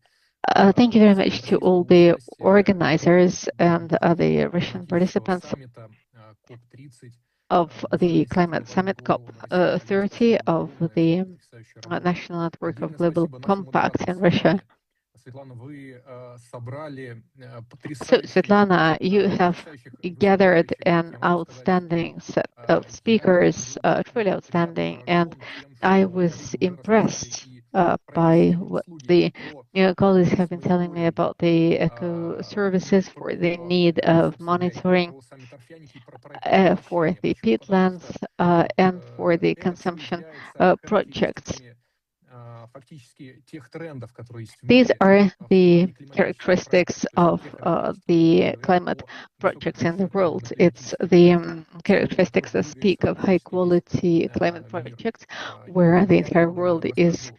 heading. Перед тем, как So расскажу, I will say буквально a few немного words слов about о this. нашей компании. Мы являемся единственным в России фактически компанией климатическим девелопером. Мы разрабатываем We и are the реализуем only климатические проекты по company, the вторичному only вводнению climate сушных developer in the торфяников. world. We are Занимаемся также еще developing the разработкой secondary методологий project on природно-климатических rewetting проектов. Мы the являемся peatlands, авторами and we develop российской the национальной методологии по вторичному вводению сушных торфяников.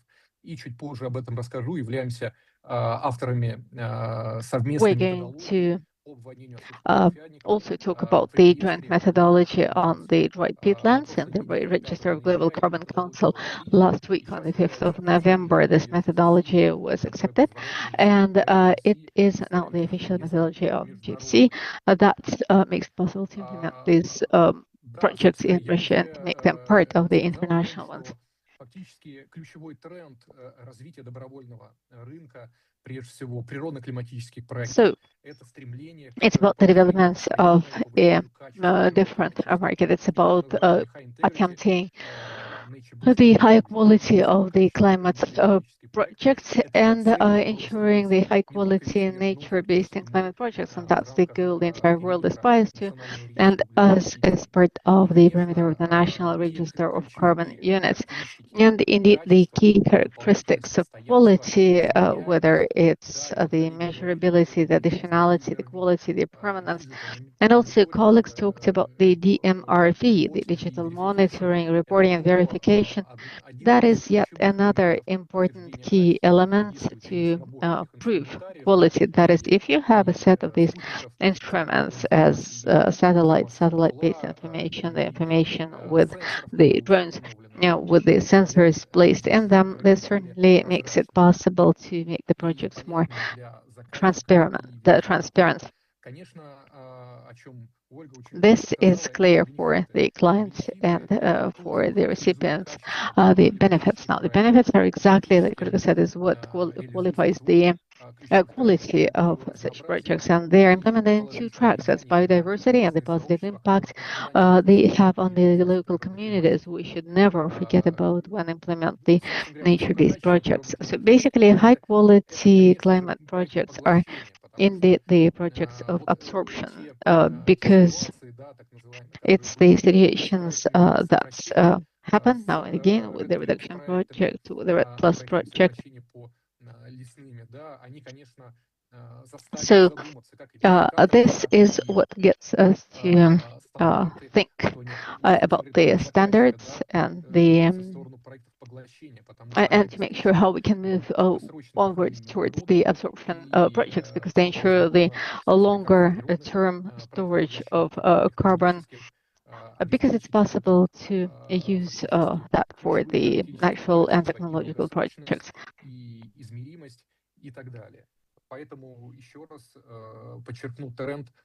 So let me again highlight that the trend is towards the high quality nature-based and climate projects, including the forest projects that have to do with forest restoration, the green carbon projects, and the projects that have to do with drying the rewetting the dried peatlands.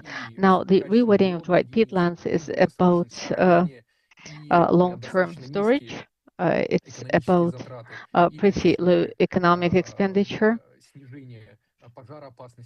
and about bringing down the forest fire dangers and the great benefits in terms of, for instance, cooperation with the local communities.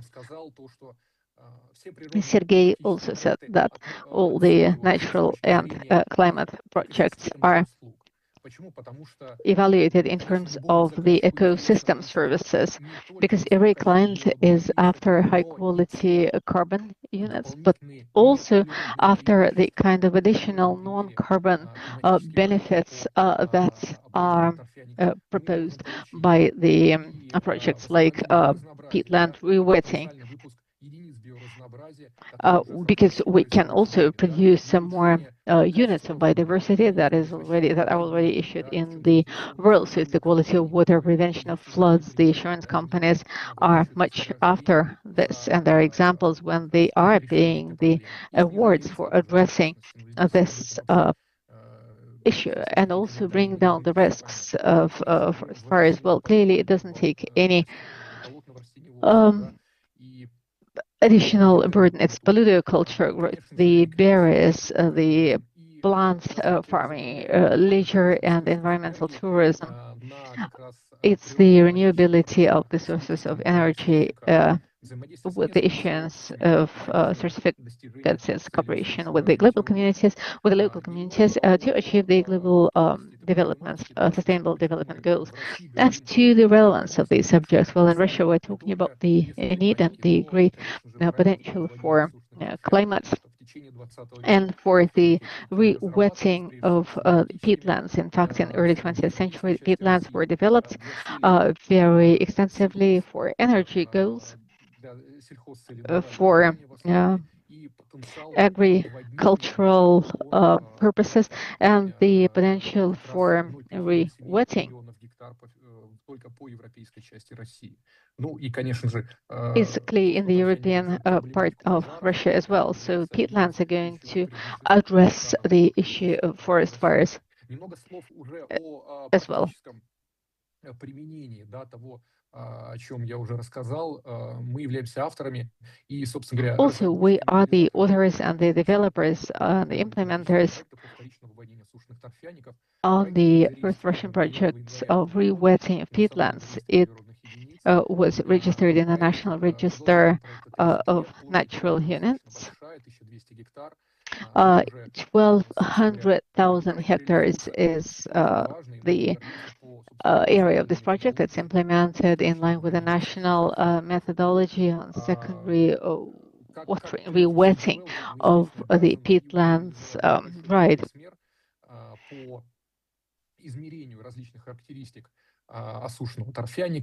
Also, we've implemented hypotonic measures and the level of soil groundwater, the measurements of greenhouse gases, and we have launched a pilot to grow the sphagnum.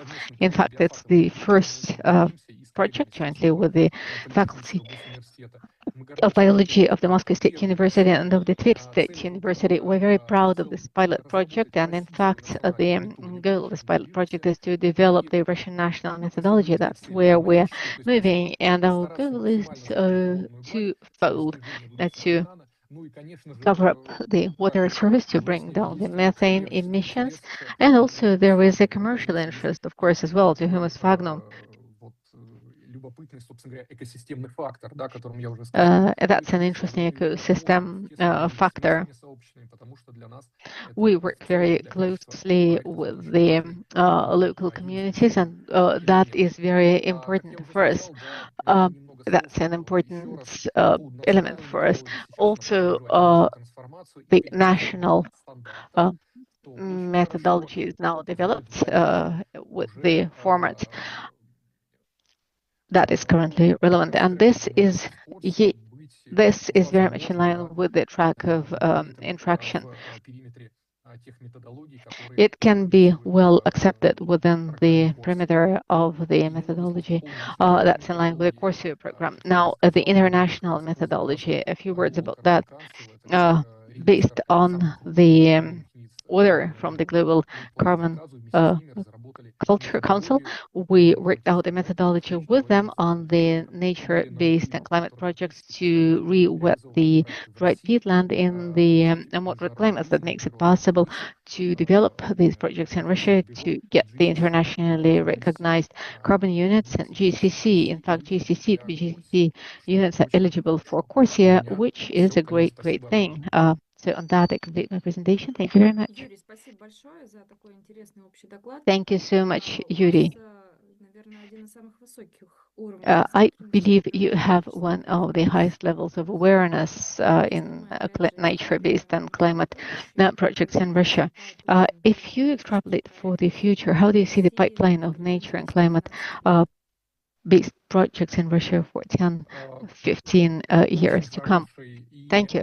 This is an absolutely excellent, relevant issue. We have discussed continuously in working groups, in events, and we've asked ourselves what is going to happen to our forest climate when we only have 20% of the forest potential of the world. How do we make sure the projects move on and are expanded?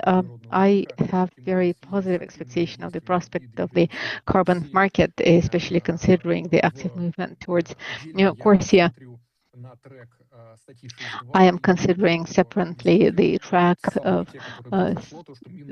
Article 6.2. The Ministry of Economic Development was appointed responsible Парижского соглашения for 6.28 working with the articles of the хорошо Paris Agreement прописано. 6.2, Вот, 6.4, которое and we отвечает now за have a необходимую public информацию. authority that's Коллегам responsible помогать, for если this вдруг information что-нибудь and has this information. И я So вижу thank you, действительно and статья we 32 are это потенциально, going если решатся все проблемы с постоянством для to природы be there. статья 6.4 и по другим механизмам, поэтому в целом смотрю достаточно положительно. I'm actually have a very positive outlook on things. With the climate, of course, the agricultural forestry, that is very important, and peatlands are clearly an important focus these days. Ну, собственно говоря, не только природно-климатические проекты, но и проекты поглощения It's not only the natural и based проекты по projects, it's also улучшению the эффективности и charcoal, другие the проекты поглощения. air, improve the airing projects, the Есть очень большой потенциал именно в проектах поглощения, причем and we have a great potential in the absorption projects because they generate the highly quality carbon Да, units очень and have спасибо great benefits. развернутый качественный ответ. Благодарю вас. Thank you. Вы, ваш тезис, а что у нас с климатикой, мы дальше с вами So разберем вместе с Артемом Мариновым, we are going to develop руководителем this блока jointly климатические with решения Artem Фонда Marin, устойчивого head развития of the климатических решений unit Сибур, of.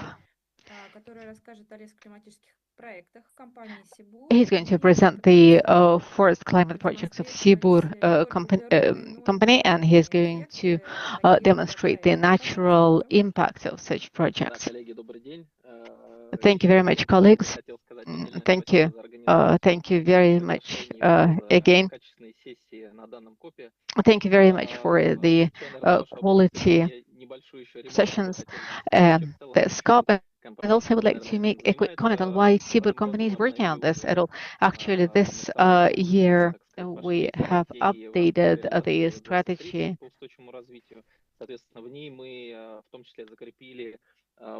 We have reinforced the support of two forest and climate projects. We were the first to support science to develop the carbon sites, testing site in Tumen in the region of our presence and also in Voronezh. So these are the two leading centers, the two leading hubs where we work, we rely on. So the first project that worked out in the regions of the presence of the company is our global green formula project, answering the question of why we're working on it as a company. It's not only to compensate for the climate impact in the areas, regions of our presence, but also to create a favorable environment in the regions of our presence, which which provides for an additional incentive for us as a region to attract the visitors, the tourists, the financing, to create a favorable environment here. The three regions of the presence of our companies, Nizhny Novgorod, Kazakhstan, and Tumen region. So that was the first major experience in forestation, and this is how we got our experience in getting the permissions and in ensuring how in Russia the first forest-based project is going to operate, what potential we see in the carbon market, how this is seen by the international players, and it's important not to forget mentioning this. So as part of our further work, we are working in the carbon testing field in Voronezh, and we have launched our second climate-focused project. As part of the strategy we support. So we had an understanding of how this would proceed, what issues we encounter, and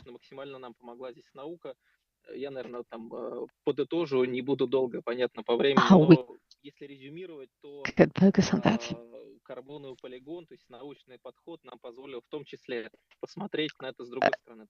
So it was great to have a chance to take a look at it in a different way, to see how we can prepare properly for the ambitious projects. It doesn't really matter what projects these are. So the focus was on how we prepare the base, the soil, the foundation, how we prepare the water and bog area for climate development project, how the infrastructure should be developed, the um, planting material needed. Our colleagues, the research associates, helped us to grow this material fast enough. They selected the right composition of the oxygen and of the trees as part of the climate project. So how they work in different soils and ecosystems. Our ecosystem includes completely different types of trees. What kind of testing and the technology of soil control has to be used. So that's a comprehensive approach, which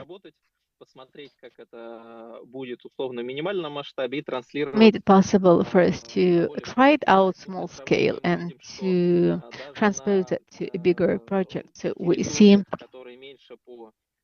that in the territories that are smaller in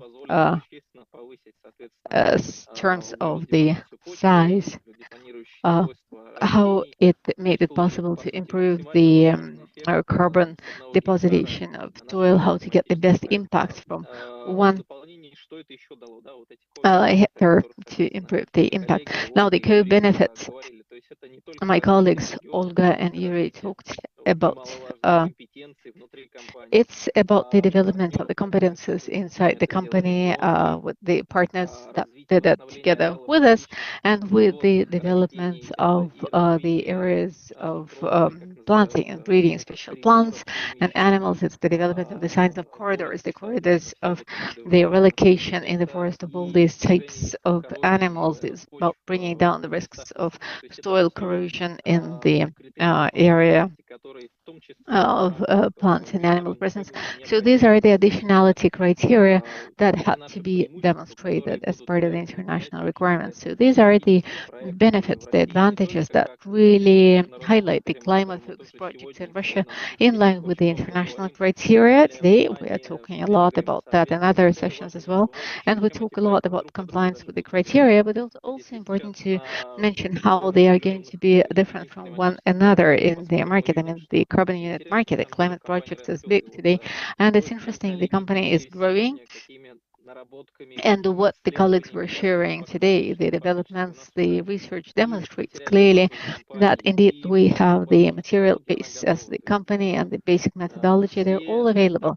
So it means everyone is working with this, everyone works to progress in this direction, everyone understands the significance of all of this for the people, for the regions of presence, and if I may, they even see a commercial component to this in terms of how this can be turned into the social benefits, how you can pay all the input in the society and the companies as part of the carbon markets. So to summarize, as I know my colleagues are going to speak after me, it's important to understand that all the investment projects of any type whatsoever are supported by long-term methodological work. So if you consider the changes forthcoming, especially in the forest and climate-based projects, that is, the term of the project is limited, but it is not limited by the activities to care that the company, the implementer of the project, undertakes.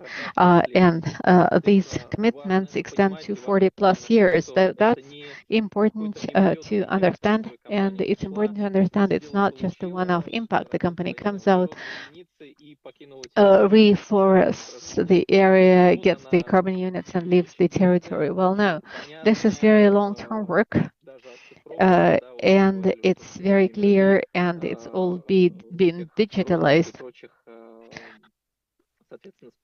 So with all the drones and the digital capacity that's available today, it is possible to track things, not only being a participant, but only just joining, also just joining the maps and changing things.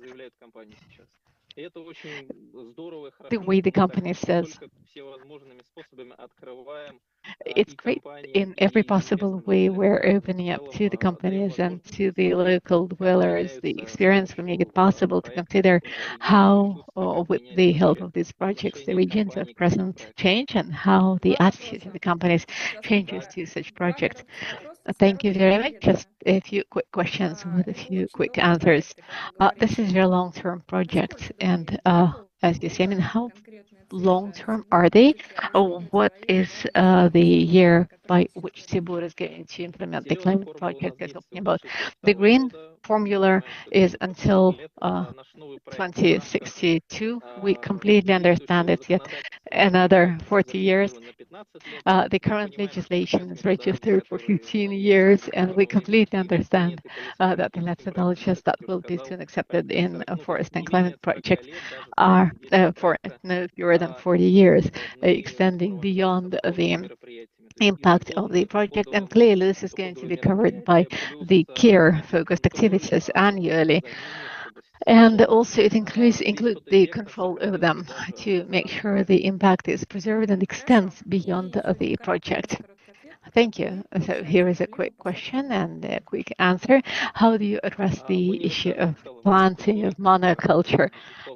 We do not plant the monocultures. This is irrational in some regions, and actually it's banned in as part of the implementation of the climate projects. We have considered the international requirements, and they're slowly implemented with us in the forest and climate project in carbon depositing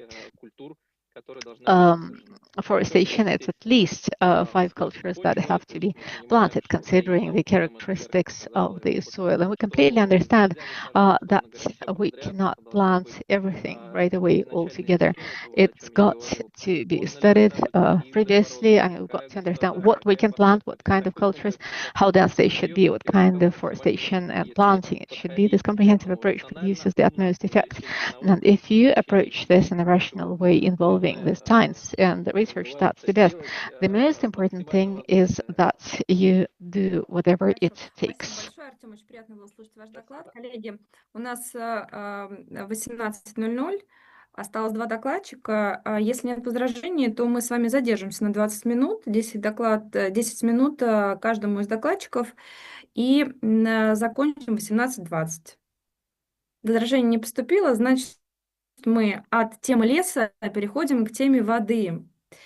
И по оценкам ООН, текущий климатический кризис – это на самом деле кризис воды, потому что наиболее остро климатические проблемы изменения климата, они именно в водных объектах и в водных экосистемах наиболее ярко проявляются. Так ли это на самом деле? И как водная проблематика влияет на бизнес сегодня и будет влиять завтра, мы поговорим с вами с Алексеем Мальневым, руководителем проекта дирекции по устойчивому развитию N+. Пожалуйста, Алексей, прошу вас ответить на мои вопросы. Добрый день, коллеги. Светлана, спасибо большое за вопросы. Слышно меня? Да, вас слышно. Ага, Мы знаем, прекрасно. что вы в Иркутске. Спасибо вам большое, что вы нашли время. Спасибо. Несмотря на то, что времени мало, я, тем не менее, не обойду слова благодарности, что такая сессия собрана. Очень приятно выступать на такой представительной панели. Отвечая на вопрос, Светлана, может быть, начну немножко издалека. Вода действительно, да, для N+, как для одной из крупнейших гидрогенерирующих компаний в России, да и в мире тоже, это важнейший ресурс. Собственно, гидроэлектростанции наши используют воду для производства электроэнергии. Напомню, у нас буквально на Ангаре, здесь недалеко от меня, Иркутская ГЭС, дальше Братская, Усть-Илимская. В общей сложности в компании около 15 гигаватт мощности гидроэлектростанций. Так вот, мы видим, да, как изменения климата влияют на воду. Мы сейчас, на самом деле, руководствуемся подходом к управлению водными ресурсами, так называемому интегрированному управлению водными ресурсами. Когда ты смотришь не просто на свой объект, а на весь водосборный бассейн, который располагается выше, и оцениваешь и риски для тех объектов, которые там расположены. И мероприятия тоже для этого реализуешь. Уже начиная с 2022 года мы занялись достаточно плотно оценкой рисков климатических для наших гидроэлектростанций, разработкой адаптационных проектов. Уже ряд из них реализуется. И, наверное, вот специально для этой сессии я бы остановился на одном конкретном, и это, наверное, даже позволит в некотором смысле замкнуть тематику. Хотя, несмотря на то, что мы сейчас будем говорить про Сибирь, про тот регион, который нельзя назвать вот дефицитным, но тем не менее в моем докладе сейчас прозвучат слова о значит, опустынивании и деградации земель. Вот научные исследования, которые для нас выполнил Институт глобального климата и экологии, Институт водных проблем, показали, что в перспективе мы взяли стандартные вот эти горизонты, 30-е, 50-е и конец столетия, в перспективе может сократиться приток воды в озеро Байкал. Озеро Байкал для нас ключевой объект, Ангара проистекает из него. И эти риски сосредоточены в основном на монгольской части водосбора озера Байкал. Собственно, там это водосборный бассейн реки Селенга, и это 50% речного притока в Байкал. И за последние 50 лет этот водный сток сократился на 12%, существенно. Мы видим эти риски, и что с этим делать? То есть климатические изменения ведут к тому, что на монгольской части водосборного бассейна происходит процесс аридизации. То есть та самая пустыня Гоби, которая на юге Монголии расположена, она стремительно движется на север. И уже на водосборном бассейне Селенги уже наблюдаются процессы опустынивания. И это, собственно, и ведет к тому, что водный сток сокращается. Что с этим можно делать? Вот в настоящее время мы прорабатываем с учеными, с таким объединенным коллективом ученых из России и Монголии, проекты по фитомелиорации на территории водосбора, а именно в Монголии. Там на процессы опустынивания влияет, конечно, не только климат, но еще антропогенные факторы, там перевыпас в том числе. Но мы рассматриваем эти проекты сейчас в первую очередь, конечно, как адаптационные, которые позволят нам, по крайней мере, противостоять как-то, да, сократить вот скорость изменения, скорость убывания вот этого стока воды. Но и этот проект может рассматриваться с точки зрения экосистемы, не только Селенги, но и озера Байкал, поскольку мы предполагаем, что за счет защитных посадок, это фитомелиорация, я пока еще точно не могу сказать, это будут леса но, скорее всего, это будут какие-то конкретные виды, которые приспособлены к тем условиям жизни там, чтобы восстановить экосистемы. Это позволит укрепить долины рек, укрепить берега, таким образом предотвратить размывание последующее, да, и поступление взвешенных частиц в реку и далее в Байкал. То есть, по сути, здесь мы имеем дело с таким комплексным проектом, который, в общем-то, в первую очередь адаптационный и позволяет адаптироваться к климатическим изменениям. Но, тем не менее, вот как уже коллеги говорили, имеют ко-бенефиты, да, то есть дополнительные эффекты положительные, которые для уже экосистем. Непосредственно для экосистемы самой Монголии, поскольку там правительственные программы есть, нацеленные на борьбу с опустыниванием, но и для озера Байкал, поскольку это все-таки бассейн озера Байкал. То есть вот такой проект сейчас мы прорабатываем. Тоже, конечно же, как и все природные климатические проекты, он долгосрочный. И вот в ближайшие 3 года у нас план разработать, по крайней мере, только проект. Определить, на каких территориях какие виды лучше высаживать, для того, чтобы эффект был положительный, поскольку, вы знаете, высадки дополнительных растений, они не только могут способствовать борьбе с пустыней, но и наоборот, да, может быть отрицательный эффект за счет повышения евапотранспирации. Это вопрос серьезный, поэтому без науки решить не получится. Вот сейчас мы занимаемся таким вот дружным коллективом с привлечением, как я уже сказал, российских и монгольских ученых, вот таким проектом. Наверное, все у меня. Да, большое вам спасибо. Вы, конечно, затронули коротко, но емко и водную проблематику изменения климата, и взаимосвязь экосистем, аридные территории, которые влияют на нас. И вот затронули такой трансграничный аспект необходимости взаимодействия между государствами для решения общих вопросов. Конечно, ваш проект действительно 3 года будешь его прорабатывать, потому что по масштабу, наверное, относительно nature-based solutions, nature-based проектов, возможно, Юрий меня поправит, но, наверное, такого масштаба проектов в нашей стране пока не реализовывалось. Поэтому, конечно, будем с нетерпением ждать от вас новостей и надеемся, что все это последовательно будет идти дальше. И вот трансграничную тему развиваем дальше. Мы сегодня с вами, скажем так, прошлись по основным экосистемам и регионам нашей страны, посмотрели специфику природно-климатических проектов и решений в различных частях.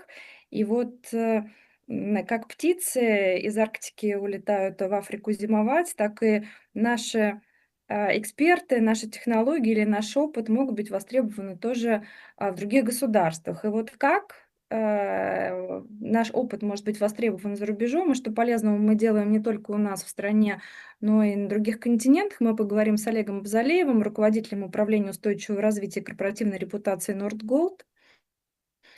Мы знаем эту компанию как работающую в многих точках земного шара, и с Олегом поговорим, как компания помогает сообществам Сахеля противостоять изменению климата, какова роль горнодобывающей индустрии и как это все связано с экологией и климатом. Пожалуйста, Олег, вам слово.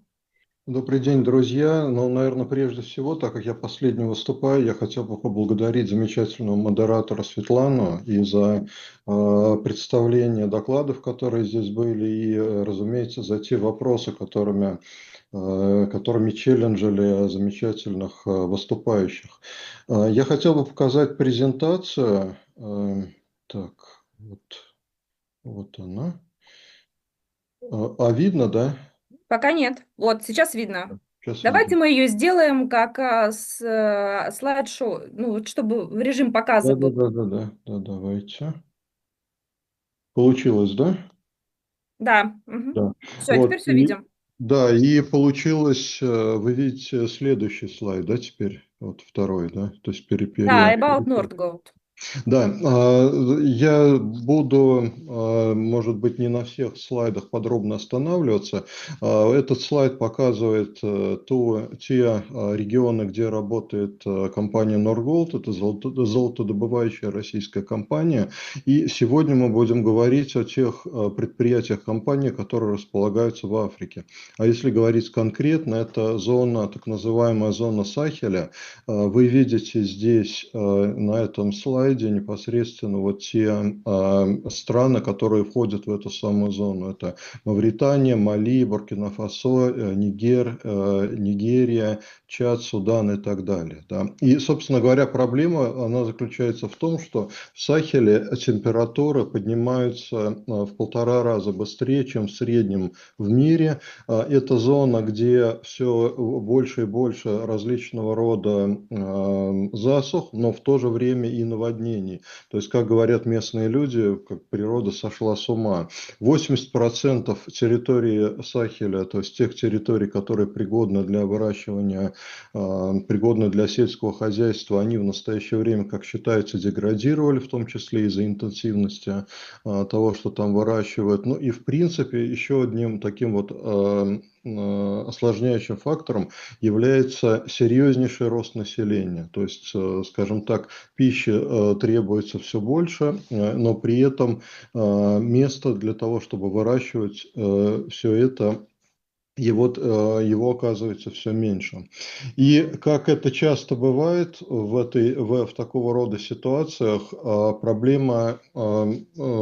такого рода проблемы с окружающей средой, проблемы с источниками существования, они приводят к тому, что климатические изменения, как мы видим, это подпитывает бедность. То есть в результате в тех местах, где мы ведем свою деятельность, это места, которые там последние, даже, наверное, несколько тысяч лет, но точно последние 1000 лет, это места, где производилась золотодобыча, сначала кустарная, потом промышленная. Мы видим, что люди уходят из сельского хозяйства в такую нелегальную добычу золота. И, собственно говоря, эти фотографии, которые вот лично я снимал около наших месторождений, около наших рудников, и вы видите здесь дети, здесь подростки, там женщины, мужчины, вот они спускаются в такие узкие колодцы, на которых буквально с трудом можно пролезть, и они уходят вниз там на глубину, наверное, 9-этажного дома, да, и таких вот дырок в земле, их буквально много, там 200, там 300 человек, буквально вот на каждом месте, где производится нелегальная добыча золота, и это такого рода золотодобыча, она вовлекает тысячи людей, естественно, с риском для жизни, с риском для здоровья. И, собственно говоря, что здесь, ну, какие перспективы у всего этого? Ну, собственно говоря, перспективы не очень хорошие, потому как, если мы смотрим на статистику, то мы видим, что в последние 20 лет засух в регионах Сахеля стало гораздо больше, чем раньше, и сейчас, это официальные данные, это больше, чем 38 миллионов человек в странах Сахеля и вообще в Западной Африке, они испытывают проблемы со стабильным доступом к стабильному питанию и к чистой воде. Ну и, соответственно, так как наша компания работает в этих регионах, на этой территории, мы должны, в буквальном смысле должны что-то делать, потому что если мы не участвуем каким-то образом в решении проблем людей, то, ну, по сути, мы не сможем вести свою деятельность, потому как этот вот вал такого disadvantage, да, такого рода проблем, он может захлестнуть и вот нашу промышленную деятельность. Собственно говоря, что мы делаем? Буквально десятки water wells, да, десятки скважин с водой были построены рудниками Норголд в местных сообществах, и, собственно говоря, с тех пор они поддерживаются, так как некоторые становятся заиленными, какие-то из них водоносные горизонты истощаются. Вот такого рода колодцы, такого рода скважины мы строим. Следующий момент – это так называемая форма благотворительной помощи, которая называется продовольственные банки. Это широко известная в Африке форма помощи, которая, ну, в России она, ну, наверное, практически неизвестна или очень узкому кругу специалистов известна. То есть их суть в следующем, что проблема заключается в том, что цена на продовольствие, она очень сильно колеблется. И, например, когда наступает сезон дождей, то цены на продукты резко растут, могут вырасти в половину. И у людей, которые находятся либо на грани нищеты, либо за гранью нищеты, у них нет вообще никаких запасов, им негде хранить какие-то продукты, даже если бы они их смогли бы заранее купить. И в результате получается, что когда приходит сезон дождей, то им приходится тратить в 2 раза больше денег на такого рода продукты. И, собственно говоря, каким образом мы можем что-то здесь с этим делать? Рудник заранее закупает продукты, то есть это, ну, как правило, это какие-то зерновые, какие-то крупы, закладывает их в специально построенные нами такие вот амбары, которые находятся под управлением местных сообществ. И история здесь в том, что мы закупаем это оптом, то есть со скидками, мы закупаем это заранее, да, когда это все дешево, и после этого само местное сообщество, сами вот деревенские советы, они либо продают это по вот дешевой цене жителям, которые там, либо, если это люди, которые находятся вот на грани нищеты, они их раздают. Ну, то есть мы, скажем так, ключик вот от управления мы отдаем местным сообществам. И в результате, соответственно, люди получают некоторую передышку от проблем, которые связаны с питанием. Еще один проект, который мы реализовывали, он был направлен на то, чтобы помочь женщинам выбраться из нелегальной золотодобычи, начать зарабатывать в агробизнесе. То есть мы учили женщин, как правильно, ну то есть, во-первых, мы построили сеть водоснабжения, то есть это вот водораздаточные колонки, это водонапорная башня, то есть всю вот эту ирригационную систему. Учили о том, как, собственно говоря, сажать, какие культуры должны быть посажены, каким вот образом. И тоже важно, причем это было дополнение проекта в последний момент, так как это выяснилось как критически важный фактор. Мы сделали отдельно, построили школу для женщин, потому как выяснилось, что можно вырастить, они способны повести на базар, но из-за отсутствия навыков счета, арифметики, им сложно торговать.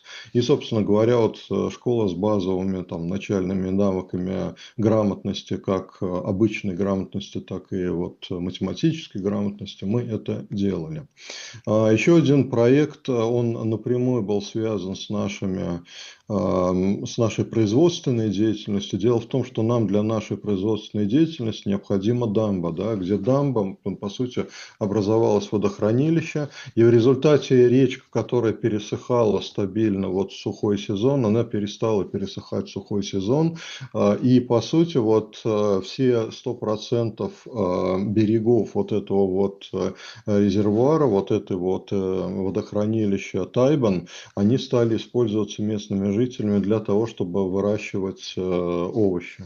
Солнца там полно, влаги было недостаточно, и, собственно говоря, люди стали выращивать овощи, а мы обучили 100 молодых людей, дали им определенные инструменты, купили для них, передали им, для того, чтобы они могли начать вот этот свой путь в коммерческом аграрном хозяйстве.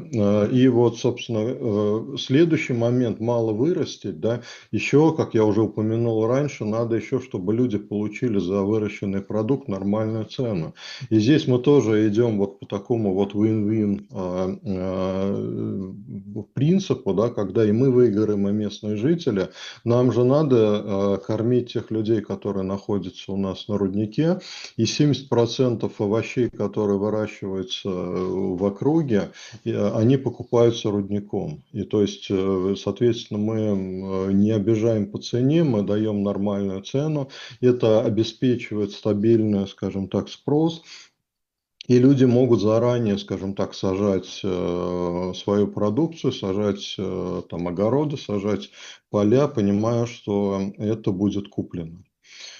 Следующий, еще один момент, еще один проект, который мы вот в этих условиях делали, это посмотрели на то, чем занимаются местные жители, если это не сельское хозяйство. И выяснилось, что местные жители, жительницы, то есть местные женщины, они могут варить мыло, да, при этом используя масло ши, которое очень популярно, которое вообще выращивается в Буркина-Фасо. И вот, собственно говоря, мы помогли создать вот такой вот бизнес, в том числе помогли создать при помощи того, что мы сами покупаем где-то 400 литров жидкого мыла ежемесячно.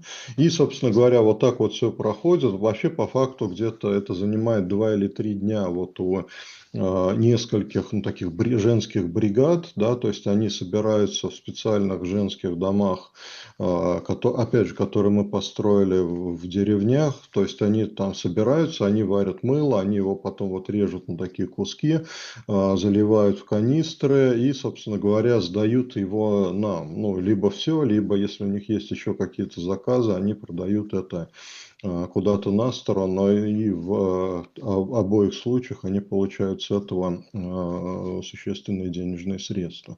Ну, наверное, это все, о чем я хотел поговорить. Это, и понятно, только малая часть тех проектов, которые мы делаем. Вот здесь на этой картинке вы видите дома, деревни, которые мы переселяли, отстраивали для жителей заново. Но вот с учетом того, что темой нашего сегодняшнего выступления является климат, наверное, это вот основные те вопросы, которые связаны с климатом. Спасибо. Большое спасибо, Олег. Нет, наверное, лучше комментария от меня к вашей презентации. Как очень важно помнить о принципе Think Global, Do Local, учитывая местную специфику, местный контекст, особенности традиционного уклада жизни, тот уровень, который есть у местного населения и природно-климатические условия, и старайся делать лучшее, что ты можешь. Поэтому, наверное, так вы и поступаете. Желаем вам удачи. Коллеги, наша сессия на сегодняшний день завершена. Я благодарю абсолютно всех экспертов, которые выступили, поделились не только опытом своей компании, но еще и поделились своим экспертным мнением, своей позицией относительно темы экологии, климата, биоразнообразия.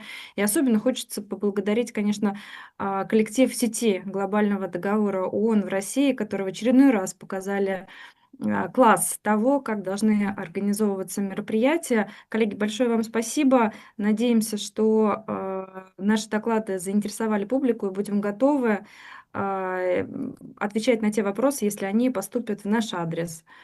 Вот, поэтому, коллеги, мы все на связи. Хорошего вечера, до свидания и до новых встреч. Да, Большое спасибо спасибо. большое. До свидания. До свидания. До свидания, спасибо большое. До свидания, спасибо.